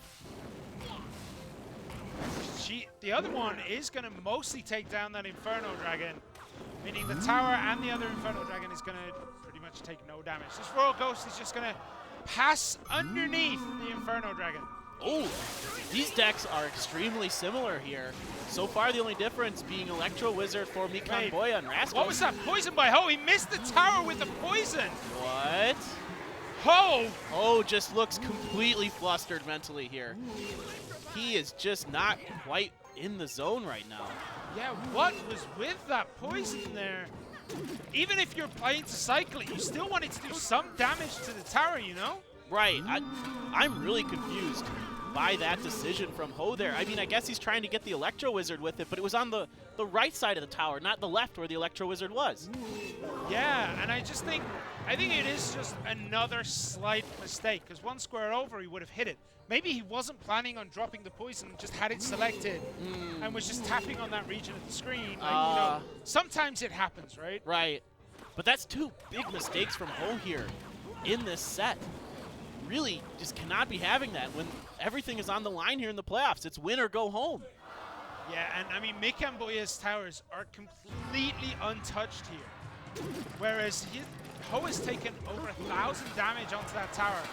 Once again, that miner comes in and does another 200-300 damage. He's getting so much value out of this miner. Okay, whoa, a big push coming on the left here. The Royal Ghost trying to protect against the battering ram and the Royal Ghost. Does so successfully, though, at the moment. The Bandit has to come in as well. That will be taken down. All right, Mega Minion is going to knock down that Rascal boy. And the Mega Minion is hitting the Princess Tower as well with his area damage. So a lot of damage coming in here. We said Mega Minion, we meant Mega Knight. Mega Knight, not the Mega Minion. Sometimes it's easy to get confused. We don't see it that much in Clash Royale League Asia, but we're seeing it now. And it's done quite a lot of work. It easily takes out that battering ram before it gets anywhere near the tower. And Ho is looking in a bad way. If that bandit connects, it would have been all over. Rascal's perfectly placed. The Mega Knight jumping onto him. Electro Wizard coming through. Some hits coming through from the Miner and Poison. Oh, will this be enough? A little bit more damage. One more tick. There it is. The zap finishes it off. Mikan Boya 2-0ing Ho here in the third set. He made that look incredibly easy. Mikan Boya manhandled Ho right there. Yeah, Ho was just completely out of place. But kind of an interesting question here. Ho, obviously not the strongest 1v1 player for Kingzone Dragon X. In fact, maybe their worst 1v1 player. So Mikan Boya maybe being a little wasted there against arguably Kingzone Dragon X, weakest 1v1 player. Yeah, but both teams kind of send their roster, who is playing them when, the night before, so they don't know the other team's matchups. Right. So maybe this is a bit of a mind game by Kingzone Dragon X, knowing that Mikan Boya nearly always follows the 2v2. Right. Throw out Ho and hope for the best. Yeah, they've kind of seen what the other teams have done before, so they had a good idea of what the lineup was going to be. So I don't think this is horrible. I mean, this tornado, though, is just a little bit off, just 1 pixel off there. Yeah, and then he tried to log it into the tornado as well, and there's just not enough time on that tornado. No. And after that, it was just game over. Just GG. Well done by Mikan Boya. Controlled from beginning to end, and here as well, finishes it off with the 3 crown just in time. There was the fireball, there was the zap at 0.1 second remaining on that clock. Like, so close. And we saw here, look, so much damage. That Mega Knight, the area damage hitting that tower and chipping it away a little bit more, puts it into range for this Poison, Miner, zap. Yeah, I think that's a great choice, knowing that the balloon was banned. Like I was talking about earlier, I was trying to get my thoughts in order about the balloon ban, and I was kind of like trying to put the pieces together. And I'm like, you needed things that are good on the ground. Mega Knight's really good on the ground.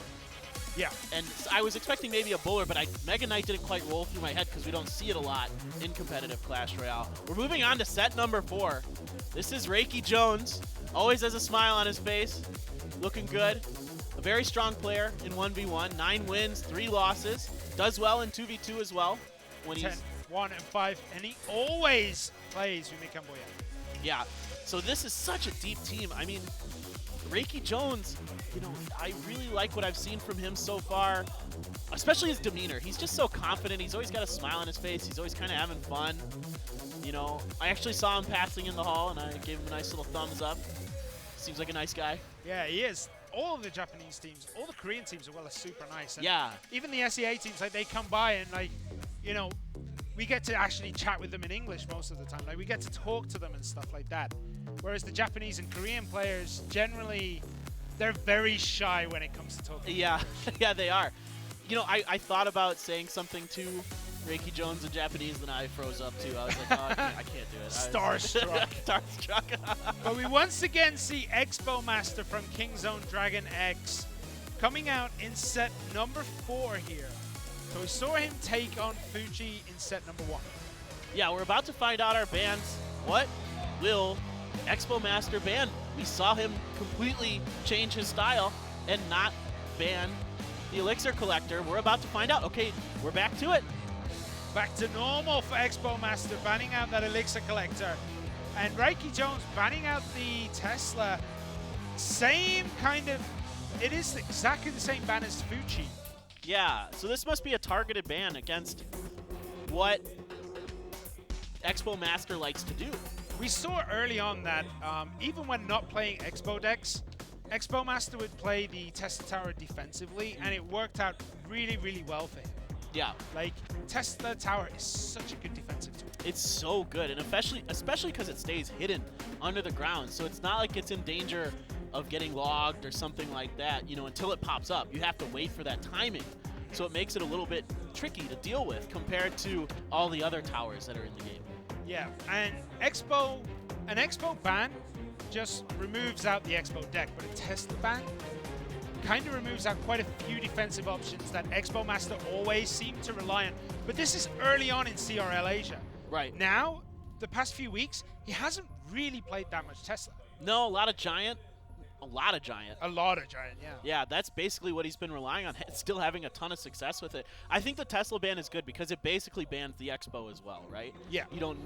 You're not going to use the Expo without the Tesla Tower for the most part. Maybe I've seen some other decks here in Clash Royale where they use Expo and Mortar, but I don't expect that from Expo Master. I can't imagine him doing that. Yeah, there is one or two decks flying around without the Tesla, which uses Rocket, Expo and Rocket together. That's but so heavy. I know, like, even without an Elixir Pump, it's too heavy. It's even too with heavy. it. Yeah, and I can't imagine one of the Japanese players really running something that heavy. We rarely see them. They might throw a P.E.K.K.A down or a Lava Hound, but the rest of their deck is usually pretty light behind that. Because they play great defense. Yeah. I mean, just fantastic defense. Yeah, and that is where cycle decks really shine. If you have a strong defense on a cycle deck, you can hold pretty much anything. Yeah. It's so hard to lose. If your defense stays up on that cycle, you're not going to go down if you play everything inch perfect. Right. And I'm going to say that Raiki Jones, Mikamboya, and Tengod, the three of them together, are incredibly solid when it comes down to that. So if we do go to set 5, and it's an all-kill format, Ponos has a much, much deeper roster than Kingzone Dragon X. I mean, Kingzone Dragon X, who have we seen in 1v1? Expo Master, Ho. Right. No one else has played 1v1 from this team. No one else. Literally no one else. Literally no one else. I'm looking at the list here. Big Daddy, 0 results for 1v1. July, 0 results from 1v1. Yeah. So you're just going to, if it gets down to that last set, if Expo Master is able to defeat Raiki Jones here, or Reiki Jones, excuse me, then you got Expo Master again. Expo Master's going to have to play a ton of games in a row to win this all. He's going to have to play 8 games, 9 games, 10 games, 11 games. It could be a lot. Oh, games, not it's sets. best of 1 when it comes down to the all-kill format. Oh, the all-kill's it's best of 1. Best of 1. Ah, okay, so 1, 2, 3. Okay, so you can play 6 maybe at the most. So that's not too bad, actually. Yeah, it's kind of relaxing. But Expo Master loses the first game a lot. That's very true. That is very worrying for Kingzone Dragon X. But regardless of that, we have to get to that last set. First, Expo Master has to take down Raiki Jones to tie this series up between Ponos Sports and Kingzone Dragon X. Will he be able to do it? That is the question we're going to be asking as we get into this game between Raiki Jones and Expo Master.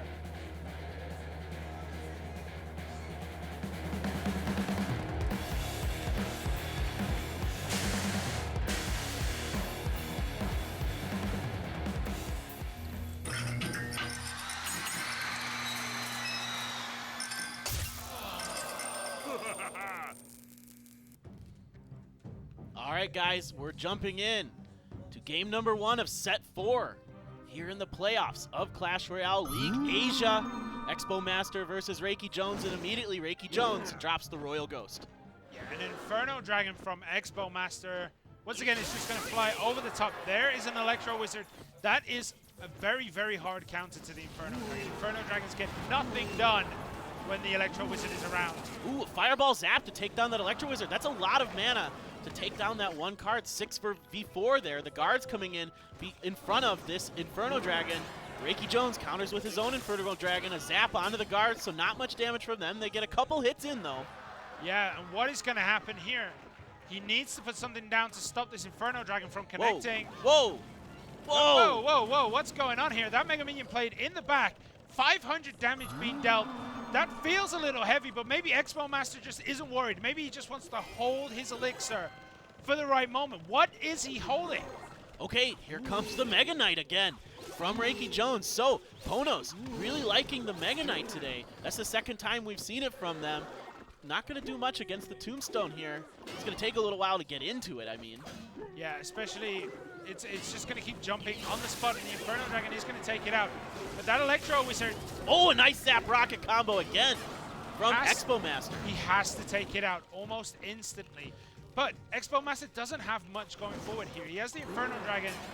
And Inferno Dragon versus Inferno Dragon will always go to the team with the tower behind it.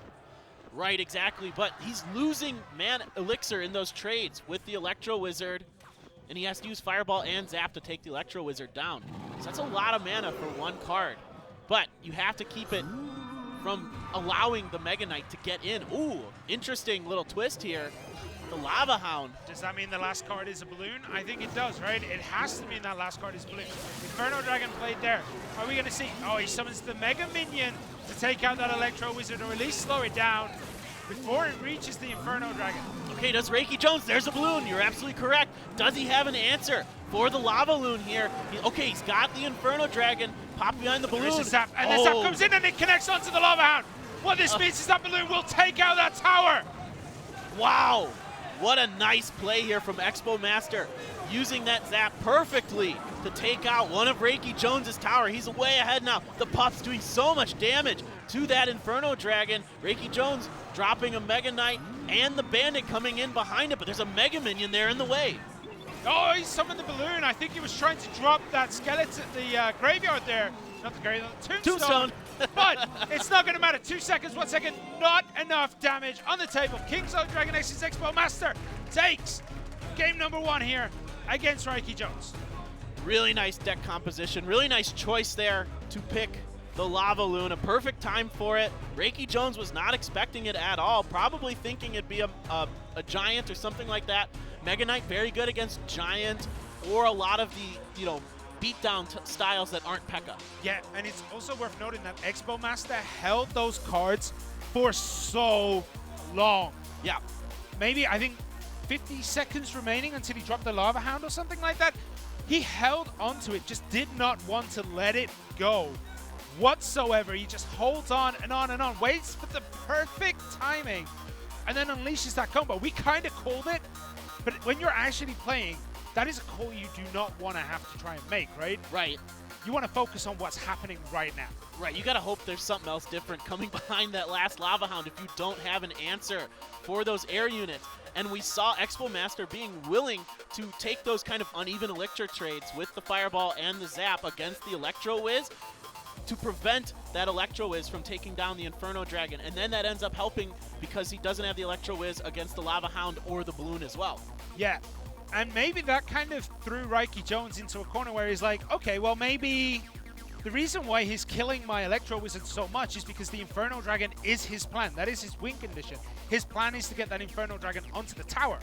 And he's taking out my Electro Wizard because he needs it gone. Right. And maybe that kind of pushed Reiki Jones to play a certain way. Yeah. Maybe. Yeah, I think that's definitely part of it. I mean, clearly that Electro Wizard was the absolute thing that Expo Master was so focused on as not being able to be on the board. He just could not have that thing alive, so he had to utilize 2 spells there. I thought maybe that would come out in Reiki Jones' favor a little bit, but Expo Master proved me wrong. It absolutely was the right play. Yeah, taking elixir hits, it's a very difficult choice to make. When you have to make that choice, sometimes it feels hard to do, like, oh my god, I'm going down by 2 elixir. Right. But he did it every time, no questions asked, and it worked out in the end. I think he lost 6 elixir in those trades. Yeah. So that means he gained back at least 6 elixir in other trades. Right, exactly correct. I mean, that's one of those things you just kind of have to know from experience, knowing when it's okay to lose those elixir trades. Because when when you're playing, you just are so nervous about doing it. Like, really, am I going to use a Fireball on Goblin Barrel? I'm losing an elixir on that. Is that really worth it? But sometimes, yeah, it is, even in 1v1. But guys, game number 2 here between Expo Master and Reiki Jones. Set number 4. Everything is on the line here for Kingzone Dragon X. Let's go.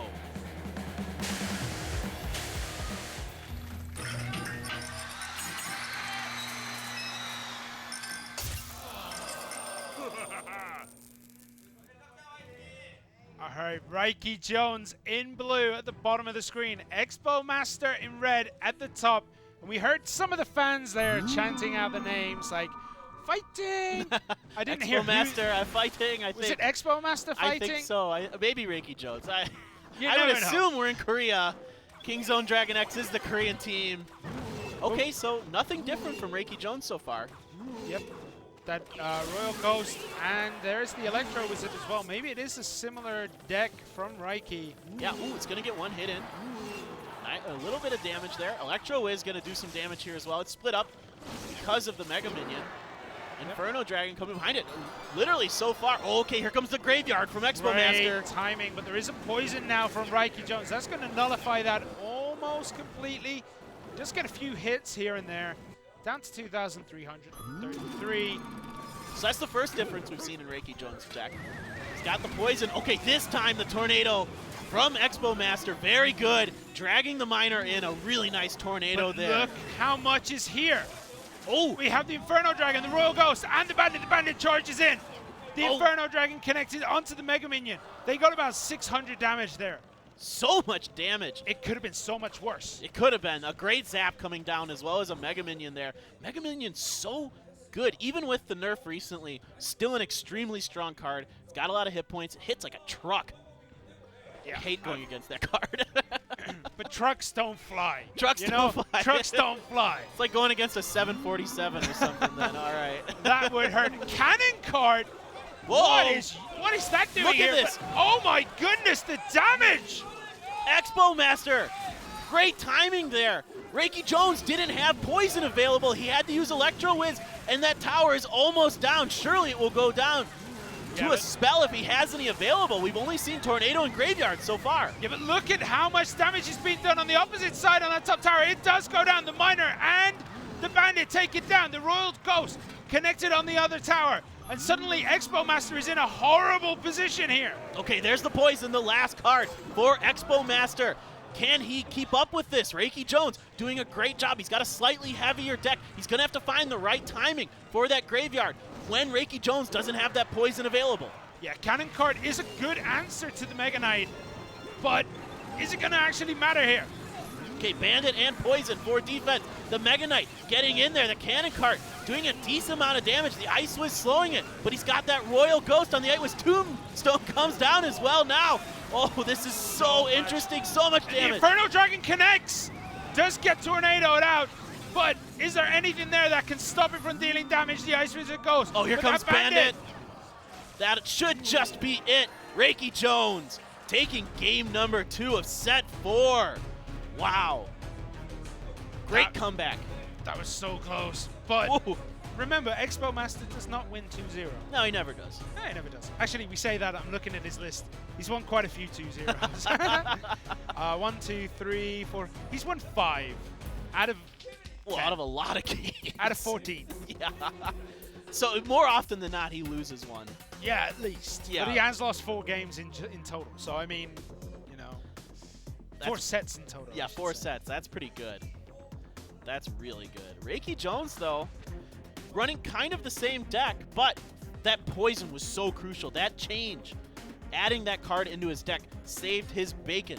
He had that Graveyard. If he didn't have poison, he had nothing else to deal with that Graveyard. So I think he kind of sniffed out what Expo Master might be seeing, because we saw the Graveyard earlier from Expo Master today, and he used it to great success against Fuchi, and now he tried it again, but this time it seemed like they were ready for it. Yeah, Reiki Jones had the number, and Expo Master used poison to finish off that tower. And I don't know if you were watching Reiki Jones' face at that exact moment. He was like, all right, I've got this. He had this huge smile on his face. That's 4 elixir down on the floor. That would have been so useful to defend. That's true, just for 47 damage or whatever it was to that tower. That's 47. A really good point. You could have done 47 damage by sneezing. Yeah. Right? Anything could have done that 47 damage. And I think that saving the poison for the defense may have been the better call there. That's true. I think that's a really good point. You're absolutely right. I just assume that he's always got a smile on his face. Okay, last game, game number 3, deciding match. Kingzone Dragon X again. It's all on the line here. Can they get through? Let's start, guys.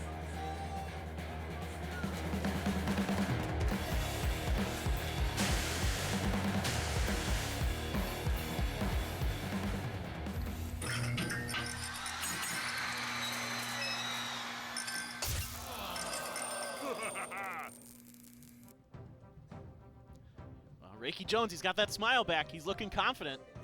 He's always smiling, though. It's more of a grin than a smile, I think, at this point. Because this is what matters. If Reiki Jones can win this game, it is over.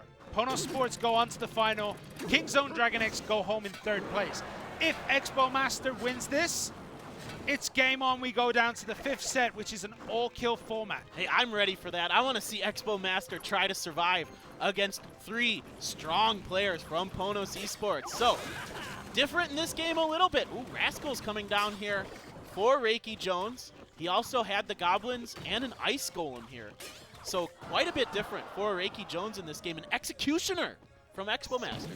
Very interesting. There is a Hog Rider for Reiki Jones, and it's gone unanswered. And there's a Tornado, and it does manage to pull the Hog Rider there. But look how much damage is being done here. Those Goblins, the girl, and the Inferno Dragon are all sniffing there. There's the balloon.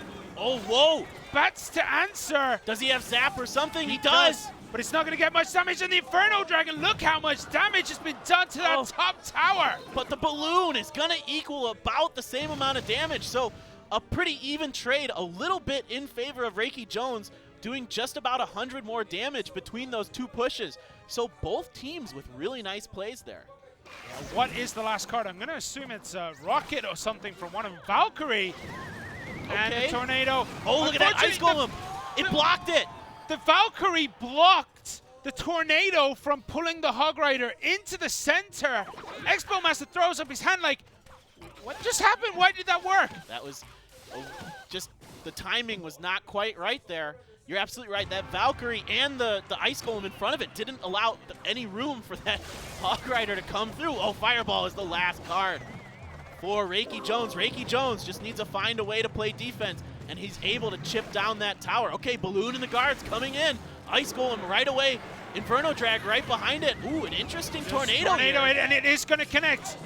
Gets one, and the bomb damage will be enough. Can Expo Master hold on for 30 seconds and not take 100 damage? I doubt it, because there is a Fireball. So we are back all square now between Reiki Jones and Expo Master in set 4, game 3. Reiki Jones doing a great job waiting for that Tornado to come down before he threw down the Hog Rider behind the Ice Golem and the other creature. So he's kind of playing this game with Expo Master. Here we go again. Balloon, Valkyrie, some guards behind it. The Rascals coming down, trying to do some damage. Can they prevent the Balloon? The Balloon doesn't quite get in. Nice defense here from Reiki Jones. Yeah, there is nothing now on the air damage. I don't know why that Executioner is going down the right-hand side. Very interesting choice, especially as that Inferno Dragon is heading straight for the tower. There's the Ice Golem. There is the Hog Rider. This is incredibly scary for Expo Master. Does he have anything that can defend this? Oh, Reiki Jones just trying to push down the King Tower. He's got a bit of an advantage there. Balloon coming in and a Miner behind it as well this time. Rascals in the front. A lot of damage coming to that Balloon. Will it get a hit in? It won't, does but not. The bomb damage will take a hit. And look how much damage that Executioner has done to that tower. 1688 on the crown tower. What is going on? Wow, there's a lot going on. The Inferno Dragon fighting an Executioner. Oh, a nice Fireball coming down. Connects with some of those guards. A lot of damage onto Expo Master's top right turret. It's down to 859. But his King Tower is only down to 1688. Not a lot of points. Oh, look at this interesting drop from Expo Master. Drops the Balloon in the pocket, and there isn't any answer. Oh, no. Oh, no, that's it. That's going to rush it down. That Hog Rider just gets pulled by the Tornado, and Expo Master takes game 3, pushing us to set 5. Wow. Just excellent timing there at the end by Expo Master to drop that Balloon and Valkyrie right in the corner. There was no answer ready from Reiki Jones. He was all in on trying to doing almost the same thing as Expo Master, but Expo Master had the Tornado. Yeah, that Tornado pulled that Hog just away from that tower. If it got one hit, that tower would have been so unhealthy that I think a log would have finished it up. Yeah, it was really close. But that Balloon in the pocket was clutch. Dropping the Valkyrie first, so it took all the aggro from both towers while that Balloon just cruises over.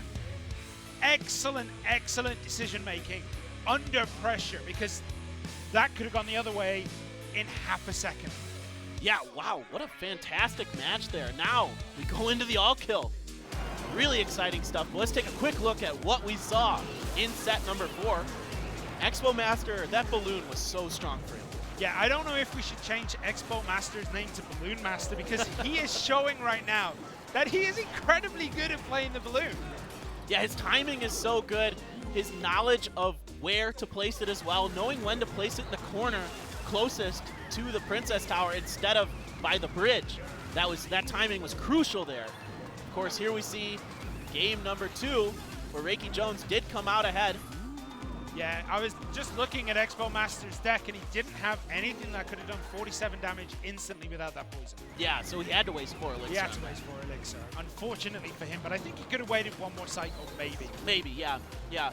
So this Hog Rider just kept getting countered by this tornado. Now, we saw Reiki Jones use it well when he waited for the tornado and then use it after, but here at the end, Expo Master had it in his pocket, ready to go, and was able to prevent his Princess Tower from taking damage while getting his Valkyrie and Balloon in. Yeah, so we have to talk about set number 5 and how this is going to work. It is going to be a best of 1, and if a player loses, they change player from the team. 1 ban card from each team will apply to every game in set 5. So that means you have to ban a card that will take out Fuchi, Mikanboya, Tengod, or Reiki Jones. You have to ban a card that takes out Expo Master Ho and Big Daddy. Those cards, your ban card has to hit those people. Yeah. I mean, I guess if you're King Zone Dragon X, do you just put all your eggs into the Expo Master basket and ban Elixir Collector? Maybe not. I don't know. They have to do something like that. They have to ban something very general because each member of Ponos Sports plays very, very differently. Yeah. Ho, Big Daddy, and Expo Master, I feel like they're going to save Expo Master for the last slot on their team, right? I think he's going first. I think they should give him a break after if I'm that last him, game. I'm throwing him in first. It's all or nothing. I mean, we could see Big Daddy come out and be the best 1v1 player in the whole region, but we just haven't seen him. This is definitely possible. I mean, okay, so maybe you're right. Maybe the strategy is you throw like Big Daddy and Ho first, try to whittle down. I mean, if one of those can take out either Mikanboya, Reiki Jones, or even Fuchi, if Fuchi plays, that's a huge win. That's a huge win. That's one less win that another player has to make. Right. So I can see both sides of the coin, but you're right, because Expo Master hasn't been playing a lot today. Maybe he needs a little bit of a rest. Maybe mentally he's a little tired. He's not quite ready. Or he could be feeling good and says, no, I'm in the zone. Let's do this. I'm ready. But all it takes is 1 game, 1 loss, and that player is out of that team. Yeah. So last game. So we're going to take a look at the last time Expo Master and Mikanboya faced off against each other, because I guess we're all hoping that this happens. And we can see the balloon play again, I think from Expo Master. Expo Master plays the balloon. But Mikanboya really did shut it out in that last game. Yeah, Mikanboya played so well against Expo Master, not only dropping, I think, 1 game, right? It was a 2-1. It was a 2-1. Yeah. And there we go. Mikanboya won that first game. The balloon didn't quite work out for Expo Master. But game 2, completely different story. I had no balloon at all for Expo Master. He plays the Dark Goblin, the Poison, the Miner, and just slowly whittled away at that tower. Right. Even just 2 hits from a Miner is really important. Look how much defense is going on here. He's taking next to no damage. Dark Goblin there takes out P.E.K.K.A. Right, and that Ice Golem is so brutal against P.E.K.K.A. because it can kite it so hard. Yeah. That's why I have a tough time playing P.E.K.K.A. on the ladder, because there's a lot of Ice Golem, and I get tilted when I see my P.E.K.K.A. following that thing in a different direction. You get tilted at the conga lines? the P.E.K.K.A. conga lines are amazing. The Ice Golem at the front, the P.E.K.K.A. behind, holding on, like dancing away. But we saw here, Expo Master did try the Giant deck, and Mikanboya just wiped the floor with him. It was close. A little bit. But he was able to get in there with that Lava Hound and do a lot of damage with the Rascals behind it. And, Expo Master just didn't have an answer. So Mikanboya able to 2-1 him the last time they faced each other. Will we get to see them play again? Okay, so we are going to get into set 5 relatively soon. Who's going to be the first out? We see Tengod. These are the players available. So Tengod, Mikanboya, Reiki Jones, Big Daddy, Ho, Expo Master. I like the order that actually we see on the screen from X-Dragon. We talked about it. Big Daddy Ho and then Expo Master. I think that's probably your best bet, because you're just praying that Big Daddy or Ho is able to take 1 game off of Tengod, or I don't expect it to happen against Mikan Boya, but maybe something like that happens. I've seen stranger things happen in Clash Royale. One set, one game, anything can happen. We could see that crazy explosive like clone giant skeleton that wouldn't work in 1v1, but maybe one of these guys makes it happen. Here's Tengod, 1v1, 6 and 6. I'm just gonna check it out, Tengod. In terms of sets, 2 wins, 3 losses. Okay, so they're weaker 1v1 player of the players they have here today. A very strong 2v2 player as we've seen, but who will he be going up against? I think I saw a glimpse of it, and it is indeed Gonna the be one, home. the only home. I wanted That to was trick the- people oh, at Big home. Daddy, Oh, Big even. Daddy, Big It's Daddy, Big not Daddy. home. Big Oh Daddy, my not goodness. home. I put it in your head that it was going to be home. I wanted people to think it was Expo Master. I was trying to play some mind games We there. already saw the order of the teams. All right, so Big trying to Daddy, trick look at that. 0 information about this guy's 1v1. He Well- has not played any. That's the biggest advantage he has, right? Nobody really knows what he wants to play. So the team bans here. What are the bans going to be? Tesla for Ponos and Poison for Kingzone Dragon X. That Okay. Tesla has been banned for Expo Master, we can assume, right? We've seen it banned there. Yeah, I think you're absolutely right. The poison ban, interesting here from Kingzone Dragon X. Are we going to see some more Graveyard? Definitely possible. We've seen that, we've seen that Expo Master did a lot of work with the Graveyard, once or twice. Yeah. I think if you try to do that every time, you're going to just get hard countered. Right. So I think maybe this is to stop any kind of Graveyard play. Okay, Or I to see. boost it, to boost it, sorry. To boost it. It allows it to come out for maybe Big Daddy here. Yeah, we just don't know what Big Daddy's going to play. That's going to be the real interesting question. Of course, Tengod has played some 1v1. We've seen Inferno Dragon, Ice Golem, and Mega Minion. Nothing too wild from him. But what does Big Daddy have in store for us? What else could a poison ban mean besides obviously strengthening Graveyard? It's a slight boost to maybe... It blocks out chip damage, actually. So, Yeah. Minor That's is true. kind of... Minor poison. Yeah, Definitely a loss there, because the poison is so useful with that push. that's true. So maybe it makes Minor a little less effective, but I don't think it changes it too much. Tombstone doesn't go down to poison anymore. So that's we're probably going to see a lot of Tombstone, I would imagine. Yeah, it's such a versatile card. Yeah, yeah. It doesn't... I mean, it affects the Rascals a little bit because the Rascal girls will go down to poison.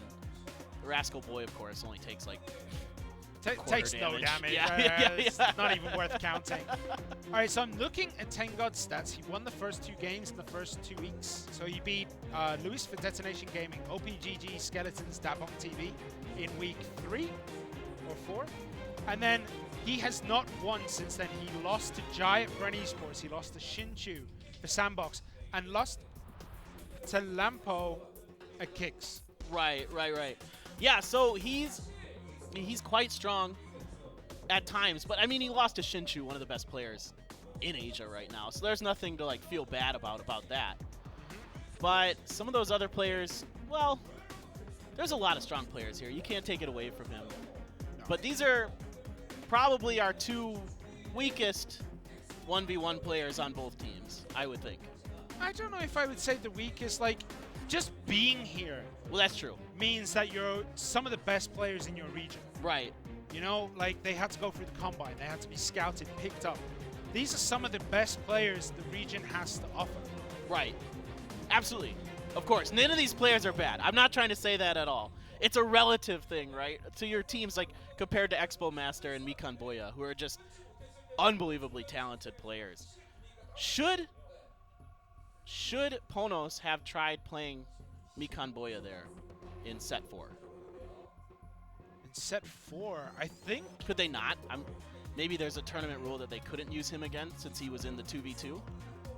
No, he already played set 3. He played set 3, so you can't yeah. play him again after that. Yeah. Gotcha. They cannot play back to back. Right.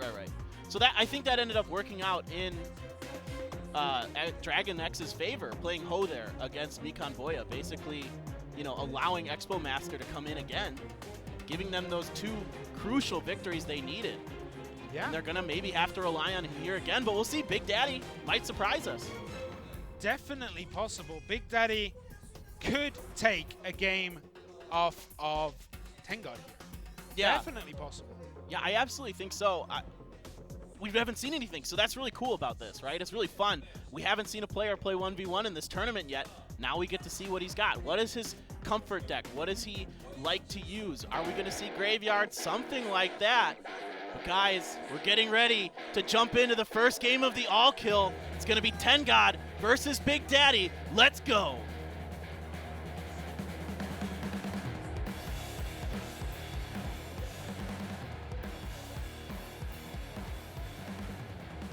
Oh, sorry. I heard the music. I got excited. Yeah, me too. I thought we were jumping in there. Like, I was ready for it. I was so ready for it. It looks like we are going to be jumping in relatively soon. Okay, so there's a slight delay here. So, a little bit of a problem.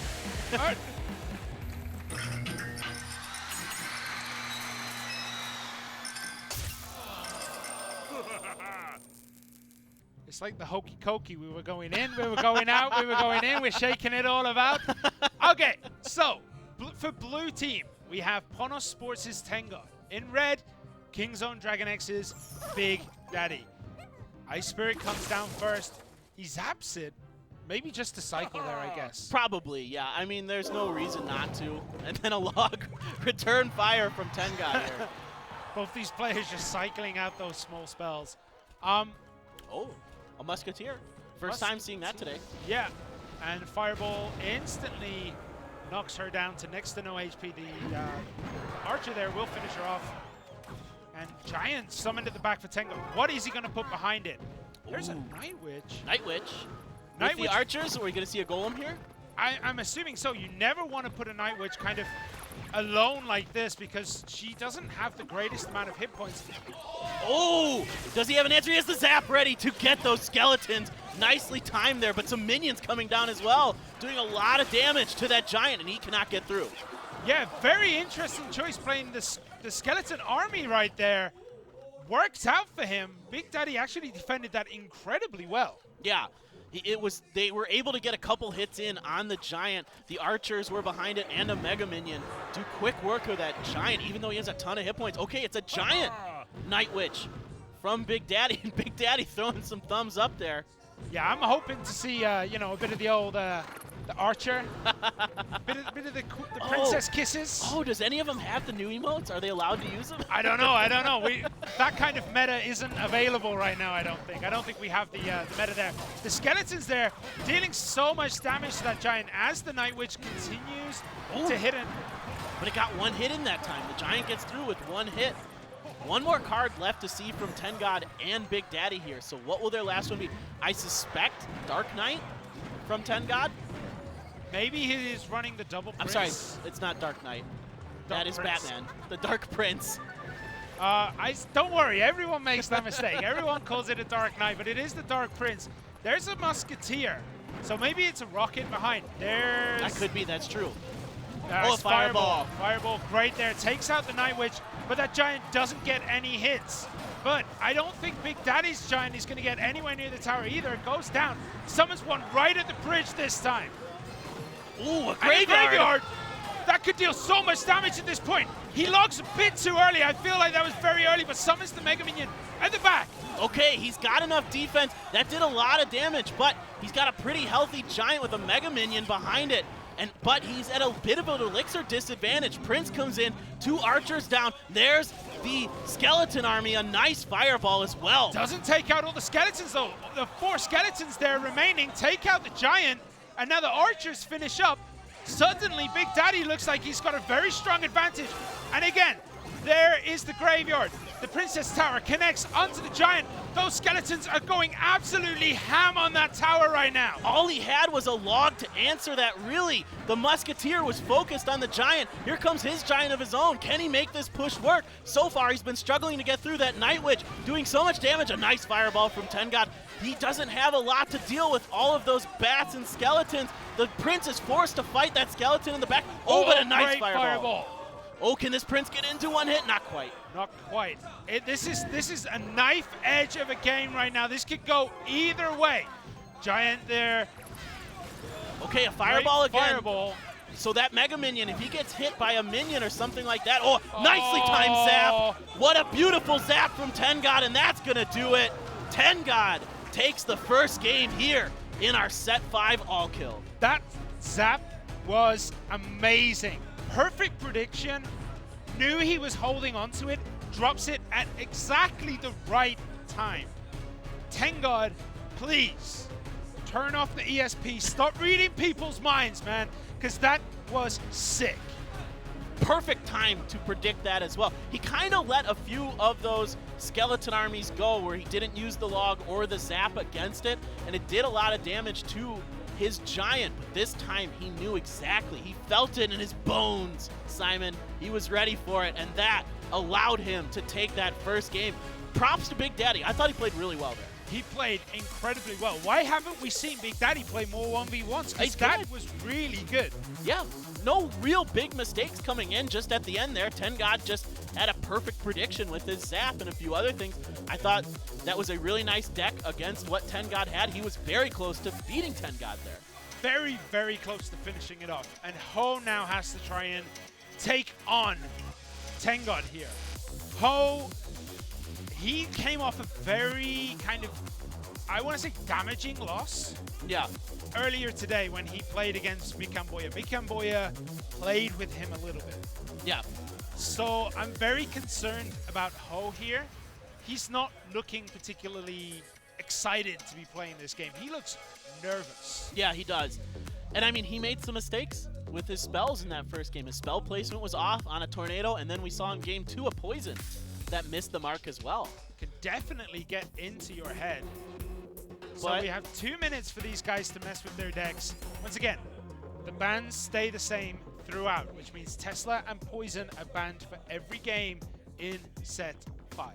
Right, so we saw the Graveyard come out from Big Daddy there, which we kind of expected because of the Poison ban. I don't know if they can pull that same rabbit out of the hat twice. I don't think that it'll work. I mean, Tengod didn't really have a great counter to Graveyard, and he was still able to pull that game out. Because of that Giant cycle and that Ice Spirit, he was able to keep kind of things flinging out on that front line. Tengod was able to do it for a while as well. You saw that where Tengod would drop the Giant in the front and then some things behind it. But that Graveyard is just so expensive. 5 elixir. And if it goes wrong, Graveyard goes wrong. Like, you will spend 5 elixir and get nothing done. Yeah. Like, it can go so badly for you. There have been times that we've seen Graveyard do exactly 0, even without a poison. It can still do nothing. It feels so hit or miss when you play it. Yeah. You're just like, either like, oh, I'm such a genius, look at my Graveyard play, I'm so good, or you're else just like, I hate Graveyard, why is this even in my deck? I just wasted it. Yeah, it takes a lot of practice with the Graveyard to get that window perfect. I think it's one of the higher skill cards in Clash Royale. Personally, I struggle with it and against it. Yeah. I don't like it. I've been playing it a bit lately with Mega Knight. Ooh, I like that combo. Yeah, Mega Knight and P.E.K.K.A. Oh my gosh. Actually, Joel is so the guy heavy? who sent me this deck. Oh, Joel sent me this deck. It was like, Simon, I've got this deck. It's unbeatable. I'm like, get out of here. Played him 5 times, lost 5 times. I played bait. I played like heavy decks. I played beatdown. He destroyed me. I try it, and I'm not very good. I'm not very good at that Graveyard timing. Lava Loon and try to outspeed him? I mean, that probably would be good if I was good at Lava Loon. That's a tricky deck, too. Yeah, you have to know your windows. And I'm not very good at keeping track because, you know, I get distracted. Oh, shiny thing on the floor. But we are about to get into this game. Yeah, Tengod already taking 1 game. Maybe Tengod can just all kill here for Ponos. He's good enough. Absolutely is. He will have to face the final boss after this game. But for now, Tengon versus Ho.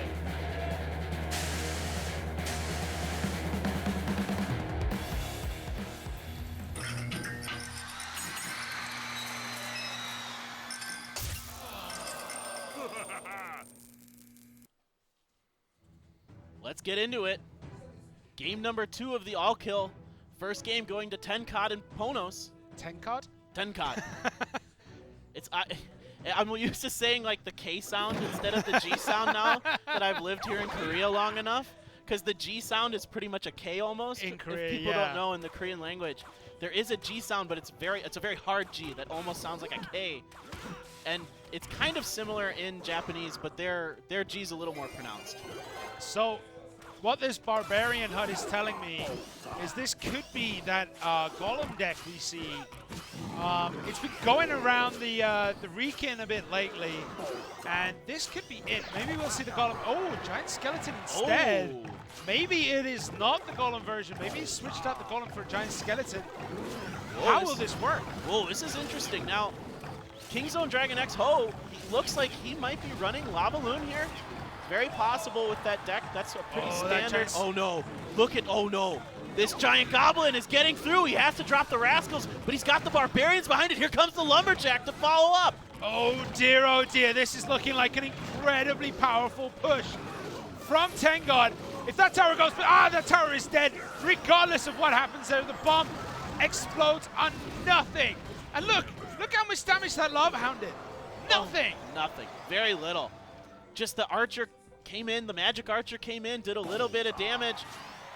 I mean, I guess the only thing Ho has going for him is that giant skeleton didn't make it to the King Tower with its bomb. That would have been so bad. That tower would have been a 22:08 already.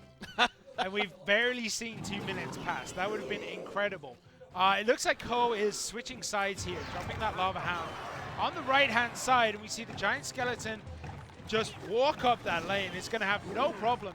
And we see the Goblin HUD and the Barbarian HUD in the same deck. Yeah, this is really interesting. A lot of structures here. Lord Tengot really mixing it up here in the second game of the all-kill. Lava, oh, this is a really, really nice tornado there from Tengot. This, oh, okay, the Lumberjack gets through it, does not attack the Tombstone, doing a lot of damage there. In the meantime, the giant skeleton fighting a miner in the back and will start to make its way forward. Yeah, there are 20 seconds left. This is going to be very, very difficult for Ho. Well, misses the fireball, throws out the oops. But I don't think it matters at this point. 10 seconds left. I don't think anything can deal 2,000 plus damage in 5 seconds. No, this should be it for Ho. Tengon looks like he's taking game number 2, so 2 wins here so far. Kingzone Dragon X down to their last hope, their ace, Expo Master. The final boss of Kingzone Dragon X is next. Whoa. And I don't know. I feel like Expo Master, we've seen him drop a lot of games, right? We've seen him drop a lot of games. Actually, I'm going to look through here. How many games as Expo Master lost? A lot. I think 14 or something like that. 20, he's like 22 and... Yeah, including today. 15 or today. Including today, he will be 24, 26, 26, and 15. Okay. So he has lost more games than the rest of his team have played. But that's nothing to say because look at that, 26 and 15. I didn't even have to do math. I could have just waited for his name to appear on the screen. The caster problem when you try to do math on the air. It takes so long. And then it just comes up on the screen. You're like, oh, come on, I did all that for nothing. But the final hope of Korea, the final hope of Kingzone Dragon X, is facing off against a Tengon who looks revitalized, I would say. His 1v1 play so far has been very, very strong. Very strong. He faced a deck there, actually, that was identical to what Mikan Boya played the last time these two teams squared off. He played it against Expo Master, and the first one is that Lava Hound, Miner, Rascals, Mega Minion, Tombstone. So I think he, A, had a good deck, setup, and B, knew how to play against that particular deck. Especially when you're like, you know, scrimming within your own team, you know? Oh, Mikamboya probably walks in, sits down, I got this deck that's unbeatable. Tengad's like, all right, I'm gonna try until I beat it. Yeah. And knows the answer, but I mean, you don't know that deck's coming out now. No, you don't know it's coming out, but you know you've seen it, so you kind of have a general idea of the flow of what's gonna happen and how the cards are gonna come out. I'm not saying at all that he had a perfect counter to it. I'm saying he kind of has seen that deck probably before in scrims or practices or something like that. Yeah, I mean, the Barbarian HUD is a very interesting choice, especially with the Goblin HUD. I feel like that is a very greedy duo of cards to have in one deck. Well, there's no poison. True, yeah. That's a huge part of those two cards. There is lightning, though. There is lightning, we could have seen lightning, and that would have dealt considerable damage to both, but they were never played at the same time. I don't know if you noticed that. They never really had the Goblin HUD and the Barbarian HUD at the same time. They kind of switched between each other. It just didn't seem like he felt like he needed the Barbarian HUD there at the end, especially after he has the first tower. Then you just can play that cheaper Elixir Goblin HUD and then kind of just play defense after that. Yeah. Yeah, I think that's a really good point, though, that you saw that. That's great. But he didn't really just play defense. He never really sat back. No. He continued pushing. He continued trying to get at least another tower. He ended up not needing to play defense. I mean, he was probably thinking, okay, maybe I need to play some defense, but he just didn't need to, actually. Which is, I think, you know, when you have that mindset, right, after you take that first tower, generally I start thinking, okay, I need to play defense. Are they going to split lane against me? What are they going to do? How are they going to push me here now that I'm ahead? Especially if you're significantly ahead, where both of your Princess Towers are more or less untouched. And you have taken out 2 Lava Hounds with minimal damage done to your towers, you know? But we are about to get into what could be the last game of the night. Could be. Tengad looking very strong. And like you said, he's got to go up against the final boss here of Korea, guys. I cannot wait. We're going to get into it as soon as possible here. Tengad, Ponos Sports, Expo Master, Kingzone Dragon X. Let's get it going.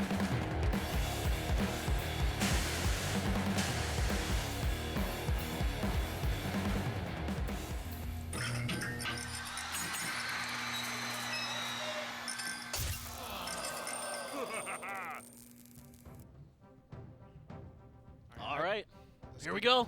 You ready? No. Simon, get ready. Goblin Gang summoned here. Oh. And the... Okay, and there's a Valkyrie. Okay. That Royal Ghost gets nothing done, actually. It didn't break its cloak there. The Battle Ram. Battering Ram. It's going to go uncontested. Needs to... Oh, my goodness. Okay, so the Ice Golem coming down here as well from Expo Master. Going to drag those Barbarians away. They're going to get a few hits onto that tower, though. Meanwhile, Tengad had to defend with those minions. Yeah, this is... Oh, dear. Like, the minions do come up. They do a lot of damage, actually. It's such small little things. But there is a barrel. And the Royal Ghost comes in, takes him down. Only gets 2 stabs, I think, on that tower then. Yeah, it was only 2 stabs, so not much damage coming in from that Goblin Barrel. But that Ram, after it dropped and then the Barbarians came out, did quite a bit of damage to that top right tower. Even without the charge damage, they still managed to get a lot done there. Right.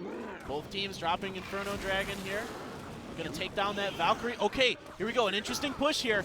He's got the Ice Golem in front of the Lumberjack, but he's got his own Ice Golem to pull the Lumberjack off. The Inferno Dragon's trading damage here. Princess, I think, is gonna prevent, yes, just prevents the Lumberjack from getting in. Yeah, but look how much Elixir is left over for Tengad. He's so far ahead right now in terms of Elixir. This has got to be worrying for Expo Master. What can he do from here? Okay, a nice tornado there to activate the King Tower. Ooh, follows it up with the Battering Ram and minions on top of it. He counters with a Valkyrie and a Fireball here. So this should effectively neutralize that push. Great job by Expo Master. Yeah, he's kind of stiffened up his defense a little bit now. He's not taking quite as much damage on each of these pushes. But the problem is, he's not dealing damage on any of his own pushes. No, that's correct. So that early damage advantage that Tengad was able to secure currently is still standing. We haven't seen much trade. Okay, the minions come down to protect against this Goblin Barrel. But only 1 stab from two goblins there. I mean, he's not getting enough done with that barrel.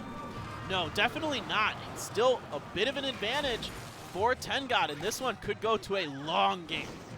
Yeah, there is very little movement between each of these players. No one is giving or taking anything, but this is looking a little bit more dangerous now. Okay, nice fireball, and that's what Tengad's gonna need. He's gonna need to find times to drop the fireball onto the tower to get through. Royal, oh, a little bit more damage coming down with that zap or not a zap, excuse me, the Goblin Barrel onto the bottom left turret. So still a little bit of advantage for Tengad. Expo Master, though, has pretty much evened it up here. Yeah, I mean, this is back and forth. There is no give or take. Once again, Princess comes down, takes out those minions. An Inferno Dragon now from Tengad. Barrow comes in down the other side. Oh, he predicted that. Great placement with that Lumberjack. Amazing Lumberjack. But will he be able to push forward? The Inferno Dragons aren't going to meet each other this time. That's going to be quite bad here. Whoa. What does he have for anti-air? Expo Master needs something here. That rage affecting the Inferno Dragon. He gets pulled over to the other Inferno Dragon. A one hit coming in from the Royal Ghost, but he gets pulled onto the King Tower. Yeah, a move that Expo Master really needs to do at this point. He needs to avoid taking any damage. He has taken too much already. Princess comes in. Both of the right side towers at about the same health, but Tengad has the advantage on the left side tower, trying to take advantage of that. That Princess, though, doing a lot of damage to those units as they try to push through. The Inferno Dragons gonna trade damage with each other. Here comes another Goblin Barrel and a nice fireball from Tengad to prevent any damage there. Yeah, but Expo's Master's Inferno Dragon was alive so long right there, and now he has two Princesses up. That is a lot of area damage. Yeah, can they find a time for a fireball in there or something? He's got the Ice Golem at least to distract for a little while. Great timing on this Goblin Barrel. It's getting so many hits in. It's uncontested. The minions come down to 462. Suddenly Expo Master takes a huge lead. Oh, this push, can it happen? He's gonna need this fireball to connect. It gets the Princess. He's gotta find time for this Inferno Dragon to get through. Gets blown up by the Ice Golem's Death Rattle. Yeah, but knows there's not much left. Over, but there is the barrel. It gets zapped. They get a few hits. The Valkyrie. Oh, that tornado just keeps it there. Oh, and there it is. Expo Master with the fireball takes the game, and Tengad goes out, keeping Korea's hopes alive. That was so close. Those barbarians out of that battering ram were so close to finishing that tower. That could have ended the night right there, but Expo Master kept it cool just long enough. And now we get to see the matchup between King's Own Dragon X and Ponos. We're going to see Expo Master versus Mikamboya. I am so excited for this. Will Expo Master try to use his balloon play again? We've seen him do very well with that tonight. It's going to be hard here. Mikamboya is known for just being amazing at the game. Well, look at that, 17-4 in 1v1. That's just nuts. That's just absolutely nuts. This guy is so strong. What are we thinking here? So we've got Poison Band. Will Expo Master try his Graveyard deck again? But I think if he tries his Graveyard deck, Mikamboya knows an answer for that. Yeah. Out of anyone who's doing any kind of math in this game, Mikamboya is the guy who has an answer to nearly everything. The guy is so flexible when he plays. Yeah, this is a huge matchup. I think we might see some kind of giant play here again. I guess if I'm Expo Master, I'm playing my best deck. Right? I'm thinking, all right, what is my best deck? Because like you were saying, Mikamboya, he's so smart. What am I going to do? I don't think he can trick him. Maybe he can play something really crazy. He could play Expo. He could play Expo here. We haven't seen it yet. It's true, we haven't, and I really do want to see it because we haven't seen it at all, I think, from Expo Master. Maybe one time. Yeah, once. So I'm just looking through the sets or the games that Mikamboya has dropped. One against Expo Master, but he still won 2-1. Yep. 2 against Shinchu, and he lost that one. And 1 against Beaver. So he's only dropped games against Korean players. Ooh, interesting. I mean, I think this is a perfectly even matchup. These players are both so strong. I guess maybe a slight favor goes to Mikan Boya here because Expo Master has played so many more games. You have a little bit more information on him. But you could throw all that out the window at this point, right? We're in the all-kill situation. It's a one-game set. None of that really matters. It's all just going to come down to execution here. Yeah, and it is match point again for Ponos. If Ponos win here, if Mikan Boya can take out Expo Master, it is over. They are going to the finals against Game With next week. But if Expo Master can take out Mikan Boya, it's going to look really good for King's Own Dragon X, and I think they might be able to reverse this. This will be a reverse all-kill if Expo Master can finish this out. Absolutely, absolutely it could be. Fuchi has managed to take 2 games off of Expo Master, but Expo Master has taken both the sets off of him in the matches that they've played. So, can they do this? This is a dream. This is what you wanted today. You wanted to see these 2 players go at it. Yeah, when we came in and looked at the list of matches, we were a little bit disheartened when we saw that Mikan Boya and Expo Master wouldn't be crossing swords today. But we got down to this 5th set, and now it's happening. Mikan Boya for Ponos versus Expo Master, King's Own Dragon X. We are about to get into this game.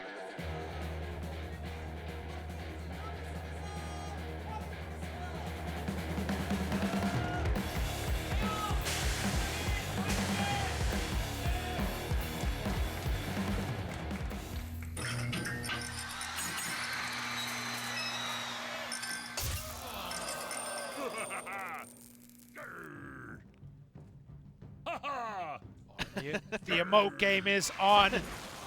Strong emote game from Expo Master. We're just going to have 3 minutes of emotes going back and forth. The new meta of Clash Royale. All right, so Rascals and Ice Golem coming down for Mikan Boya. He's splitting them into 2 lanes. Expo Master counters with the Inferno Dragon. Yeah, but the Inferno Dragon can only take one of those attacks. So there's the Dark Goblin. That Dark Goblin and the Rascal Go will make quick work of that Inferno Dragon. Followed up by the Hog Rider. We don't see a tornado come down quite yet. That Hog Rider getting a lot of hits onto the top left tower. 4 hits. Is he going to get the 5th? Not quite. That is so much damage. Yeah, I mean, Mikan Boya definitely got the advantage in these trades. But look at these. The guards are just dancing their way across the lane here and get taken out by the Princess Towers. Oh, cycles the zap. He cycles the zap. Really interesting. What is he? He's waiting for that to use on, I don't know. He has to see another card. He doesn't have anything that's worth zapping that Mikan Boya has shown yet. Yeah, but burning that Fireball, I think it would have been better saving it for this right now. This Rascal push is a much better target, I feel, for a Fireball than a Tombstone. I'm with you on that. I totally agree. Okay, here comes the Dark Goblin. This time the Hog Rider going to hit that Tombstone a couple times. There's the zap. Yeah, but from Mikan Boya. He made sure that this time the Inferno Dragon was out of range of the Dark Goblin. He made sure that it was played back far enough. And there's the balloon. What do we have as an answer? There's the Inferno Dragon. We're going to see a zap in any second now, hopefully. He just gets it off. Is it going to get 1 hit? Oh, yes. Ooh, that's big for Expo Master. He really needed that. And suddenly, we're almost square again. That 1 balloon drop, plus its death damage, has equaled up the game. But there's the Hog Rider. This Hog Rider. Tombstone, great placement on that Tombstone. That's going to prevent the Hog Rider from getting in there immediately. Oh, but that zap coming in. That's so much damage. 1 more hit. Oh, he doesn't quite get it. Yeah, but we haven't seen a big spell from Mikan Boya yet. He doesn't have Fireball. He only has Zap. Lava Hound comes in. There's an Inferno Dragon behind. The Dark Goblin goes down. Oh, that Rascal saving that Dark Goblin from death from the Mega Minion. All right, can that balloon get it? No, it gets dragged by the Tombstone of Mikan Boya. Yeah. Here comes the push. Yeah, but that death damage is going to take out that...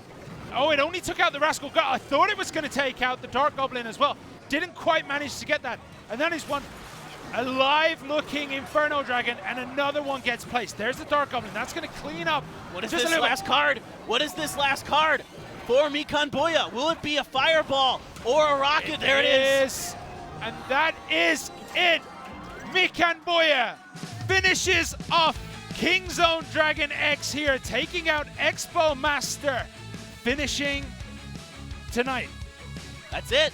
Ponos Sports. move on to the finals of Clash Royale League Asia. Yeah, they'll be facing Game With next week Sunday at 5 p.m. Korean Standard Time. Guys, you don't want to miss that. These teams are so good. Mikan Boya playing excellently today. We got to give credit to Expo Master. What a valiant performance from him today. He tried his hardest and just got taken down by a much more rested player, I would say. I mean, he hasn't played that much tonight. Mikan Boya has played his 2v2, which I don't think he finds his work. I think he just truly loves that. And then his 1v1 against Ho, he was completely rested. But Expo Master tonight has played 8 games. That's a lot of games. And there's so much pressure on him as well. I mean, all of those games were do or die for him there at the end, as well as that last set he played in. I believe it was 4. Set 4 was do or die as well. So most of his games where there was all kinds of pressure. Yeah, that zap there, just watching that over, that was an incredible zap. And just took out that skeleton army just at the right time. I mean, those prediction timings like that are so satisfying to see. And that's why these guys are pros. They're so good. Tengad versus Ho. Once again, this Barbarian Goblin Hut deck was, the Barbarian Goblin Hut deck was really interesting there. Yeah, it was a very interesting game, but it did take out Ho. Yeah. Ho has not finished this season with a great 1v1 record. And just there, that could have gone so wrong for Expo Master as those Barbarians were raged up. Yeah, Tengad wanted that so bad. Some excellent dart play here by Mikan Boya, and able to cover the dart with the Rascals as well. And of course, getting this Hog Rider in. This time Expo Master didn't have that Tornado available to mess with the Hog Rider, and Mikan Boya gets the finish with the Fireball. Yeah, that Hog Rider did so much damage, but I think we're going to drop into an interview now with Ponos Sports. Let's look at Soon. Like right now. I see them. 5세트까지 이어진 치열했던 접전, 수많은 과정을 뚫고 단 하나의 결승 티켓을 가져간 팀은 포노스였습니다. 와일드 카드부터 쭉쭉 올라와서 결승까지 올라서는 대단한 기록을 보여줬는데요. 결승 진출 소감 한 말씀 들어봐야겠죠? 포노스 팀 전체 선수들과 함께 이야기 나눠볼게요. 안녕하세요. 안녕하세요. 네, 결승에 진출한 소감 한마디 부탁드릴게요. 決勝進出の感想を一言お願いします。そうですね。まず素直に嬉しいです。決勝もこのままいければいいなと思ってます。 일단 매우 너무 행복하고요. 결승도 이런 결과가 있었으면 좋겠습니다. 네, 그동안 와일드 카드부터 세미 플레이오프, 플레이오프를 거쳐서 결승에 진출하게 되었잖아요. 계속해서 대회를 이어오느라 힘들진 않으셨는지 궁금합니다. So you had a lot of matches before this. So we are curious if you were not tired because of all those matches and 正直飛行機に結構乗って移動の疲れもあるんですけども、やっぱりそれ以上に試合に勝ちたい気持ちが強くて疲れながらも必死に練習してきました。 솔직히 비행기 타면서 왔다 갔다 하는 것이 좀 힘들긴 하지만 그래도 게임을 이겨야겠다는 마음이 크기 때문에 괜찮습니다. 미카모라 선수는 오늘 단 한 번의 패배도 없이 승리를 하셨어요. 전승할 수 있었던 원동력이 있나요? ミカン選手今日負けてないですけど、今日勝てた原動力とかあったら教えてください。 So やっぱり練習した分の結果が出たと思ってるので、やっぱ勝ちたい気持ちが強くて必死に練習した甲斐があったなと思います。 연습한 결과가 나온 것 같고요. 제가 이기고 싶다 하는 그런 마음이 보여진 것 같아서 그런 결과인 것 같습니다.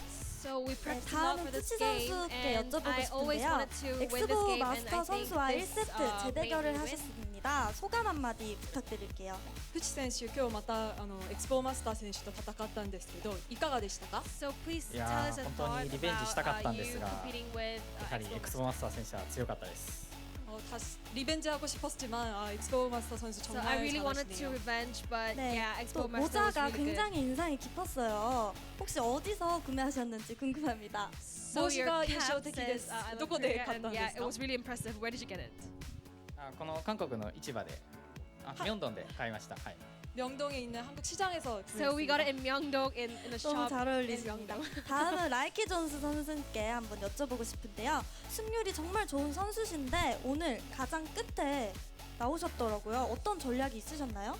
So Raiki Jones, you were really good player, but in set 5, you were the last person やっ to ぱそうです compete. ね。 Why was もう this? エクスポマスター選手が来ると思ってエクスポマスター選手を倒しに行きました。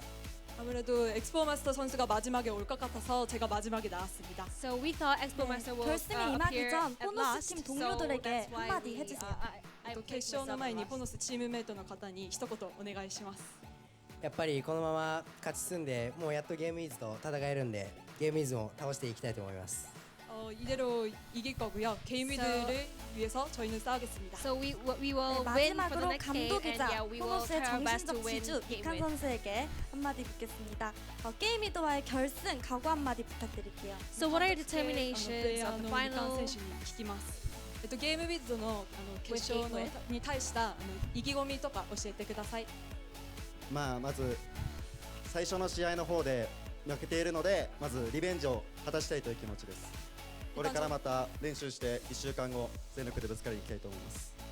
일단 저희가 첫 시합을 졌기 때문에 리벤지를 하고 싶고요. So we 앞으로 lost in the 일주일간 first 정말 game, so 열심히 we will 연습해서 이기도록 revenge. And the 하겠습니다. next week we will prepare really hard to 마지막으로 win this 다시 game, 한번 to get this 텐가 game. 선수께 여쭤보고 싶은 게 있는데요. 5세트에서 빅데디 호 선수와 연승을 거두며 좋은 모습을 보여주셨어요. 얼마나 연습하셨는지 궁금합니다. So in set 5, you have won Big Daddy and Ho. So how much preparation have you done? What kind of preparation have you done? そうですね。結構練習はこのメンバー3人としてやっぱり前回3連敗しているのでやっぱり勝ちたいという気持ちがかなりメンバーで一番大きかったかなと思います。 저희가 3명 합해서 모두 연습을 많이 했지만 제가 3연승을 해왔기 때문에 특별히 더 연습을 많이 했던 결과였던 것 같습니다. all of us 마지막으로 결승에 임하는 각오도 한마디 부탁드릴게요. Especially practice more for this game.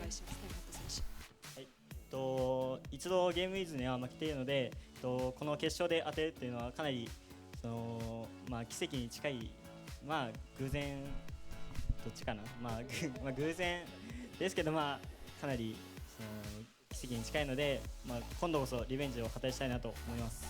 저희가 게임이드한테 한 번 졌기 때문에 다시 만나는 것도 뭐 우연인 것 같기도 하고 기적인 것 같기도 하지만 그래도 저희가 다음에 만난다면 꼭 리벤지하고 싶습니다. 네, 지금까지 인터뷰해주신 포노스님 감사드립니다. 네, 이렇게 해서 킹존을 꺾고 결승전에 올라서게 된 포노스 스포츠 진심으로 축하드리고요. 그동안 열심히 달려온 킹존 팀에게도 고생 많으셨다고 이야기해드리고 싶네요. 그럼 다음 주에 펼쳐질 결승전도 많이 기대해주시길 바라면서 저는 이만 여기서 인사드릴게요. 안녕.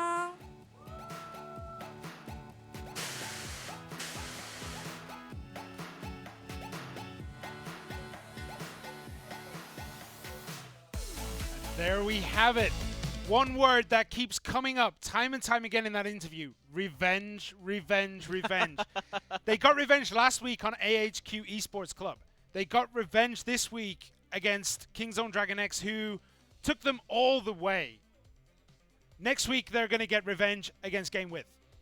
Yeah, can they do it? That's the real question. A really exciting matchup between those two teams. Very evenly matched. Of course, Ponos on a roll right now and getting to play a lot of games, whereas Game With hasn't played in a while. Will they be able to carry that momentum? Can they kind of keep that thing going? Will Game With be a little, rusty because they haven't played in a while? Definitely a possibility, but we will find out next Sunday, 5 p.m. Korean Standard Time. It is going to be an absolutely amazing game. Ponos Sports have shown since the wildcards that they look unbeatable. Game With, in the regular season, were unbeatable, right? This is basically the immovable object versus the unstoppable force of Clash Royale League Asia. A really exciting matchup. I mean, the two best teams definitely going to be squaring off next week. Mad props to Kingzone Dragon X. They played their hearts out today. Expo Master especially was fantastic today. I mean, they asked just too much of him. Yeah, and I think Big Daddy really should get more time in 1v1 because he played so solidly, and that game was so close against Tengod. He was incredible too. We got to give him props for that. His first 1v1 on stage, and he performed. Yeah. I mean, he took Tengod very close. I mean, it was so close there at the end. Tengod, his tower was in the hundreds. And I can't remember exactly how much it was. 564. Yeah, something. I was going to say like 500 or 600. And that was it. And it was just that last push from Tengod was able to get through and take Big Daddy out. But yeah, I agree with you. I think going forward, if he's still with Kingzone Dragon X, he absolutely should get a shot at playing some more 1v1s. Yeah, but we've talked completely about Pono Sports' depth, and it showed today. They are such a deep roster. They have so much talent. They are unbelievable.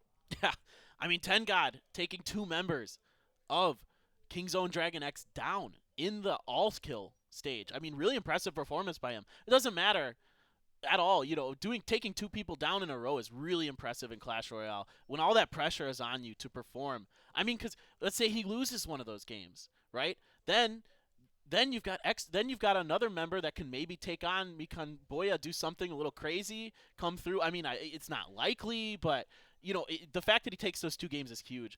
Gives Mikan Boya the chance to play after, you know, after Expo Master took him down. Yeah, but we are done for today. Join us next week, Sunday, 5 p.m. for the final between GameWith and Pono Sports. But for tonight, I'm Simon, he's Paper Thin. We've had fun. We'll see you all next time.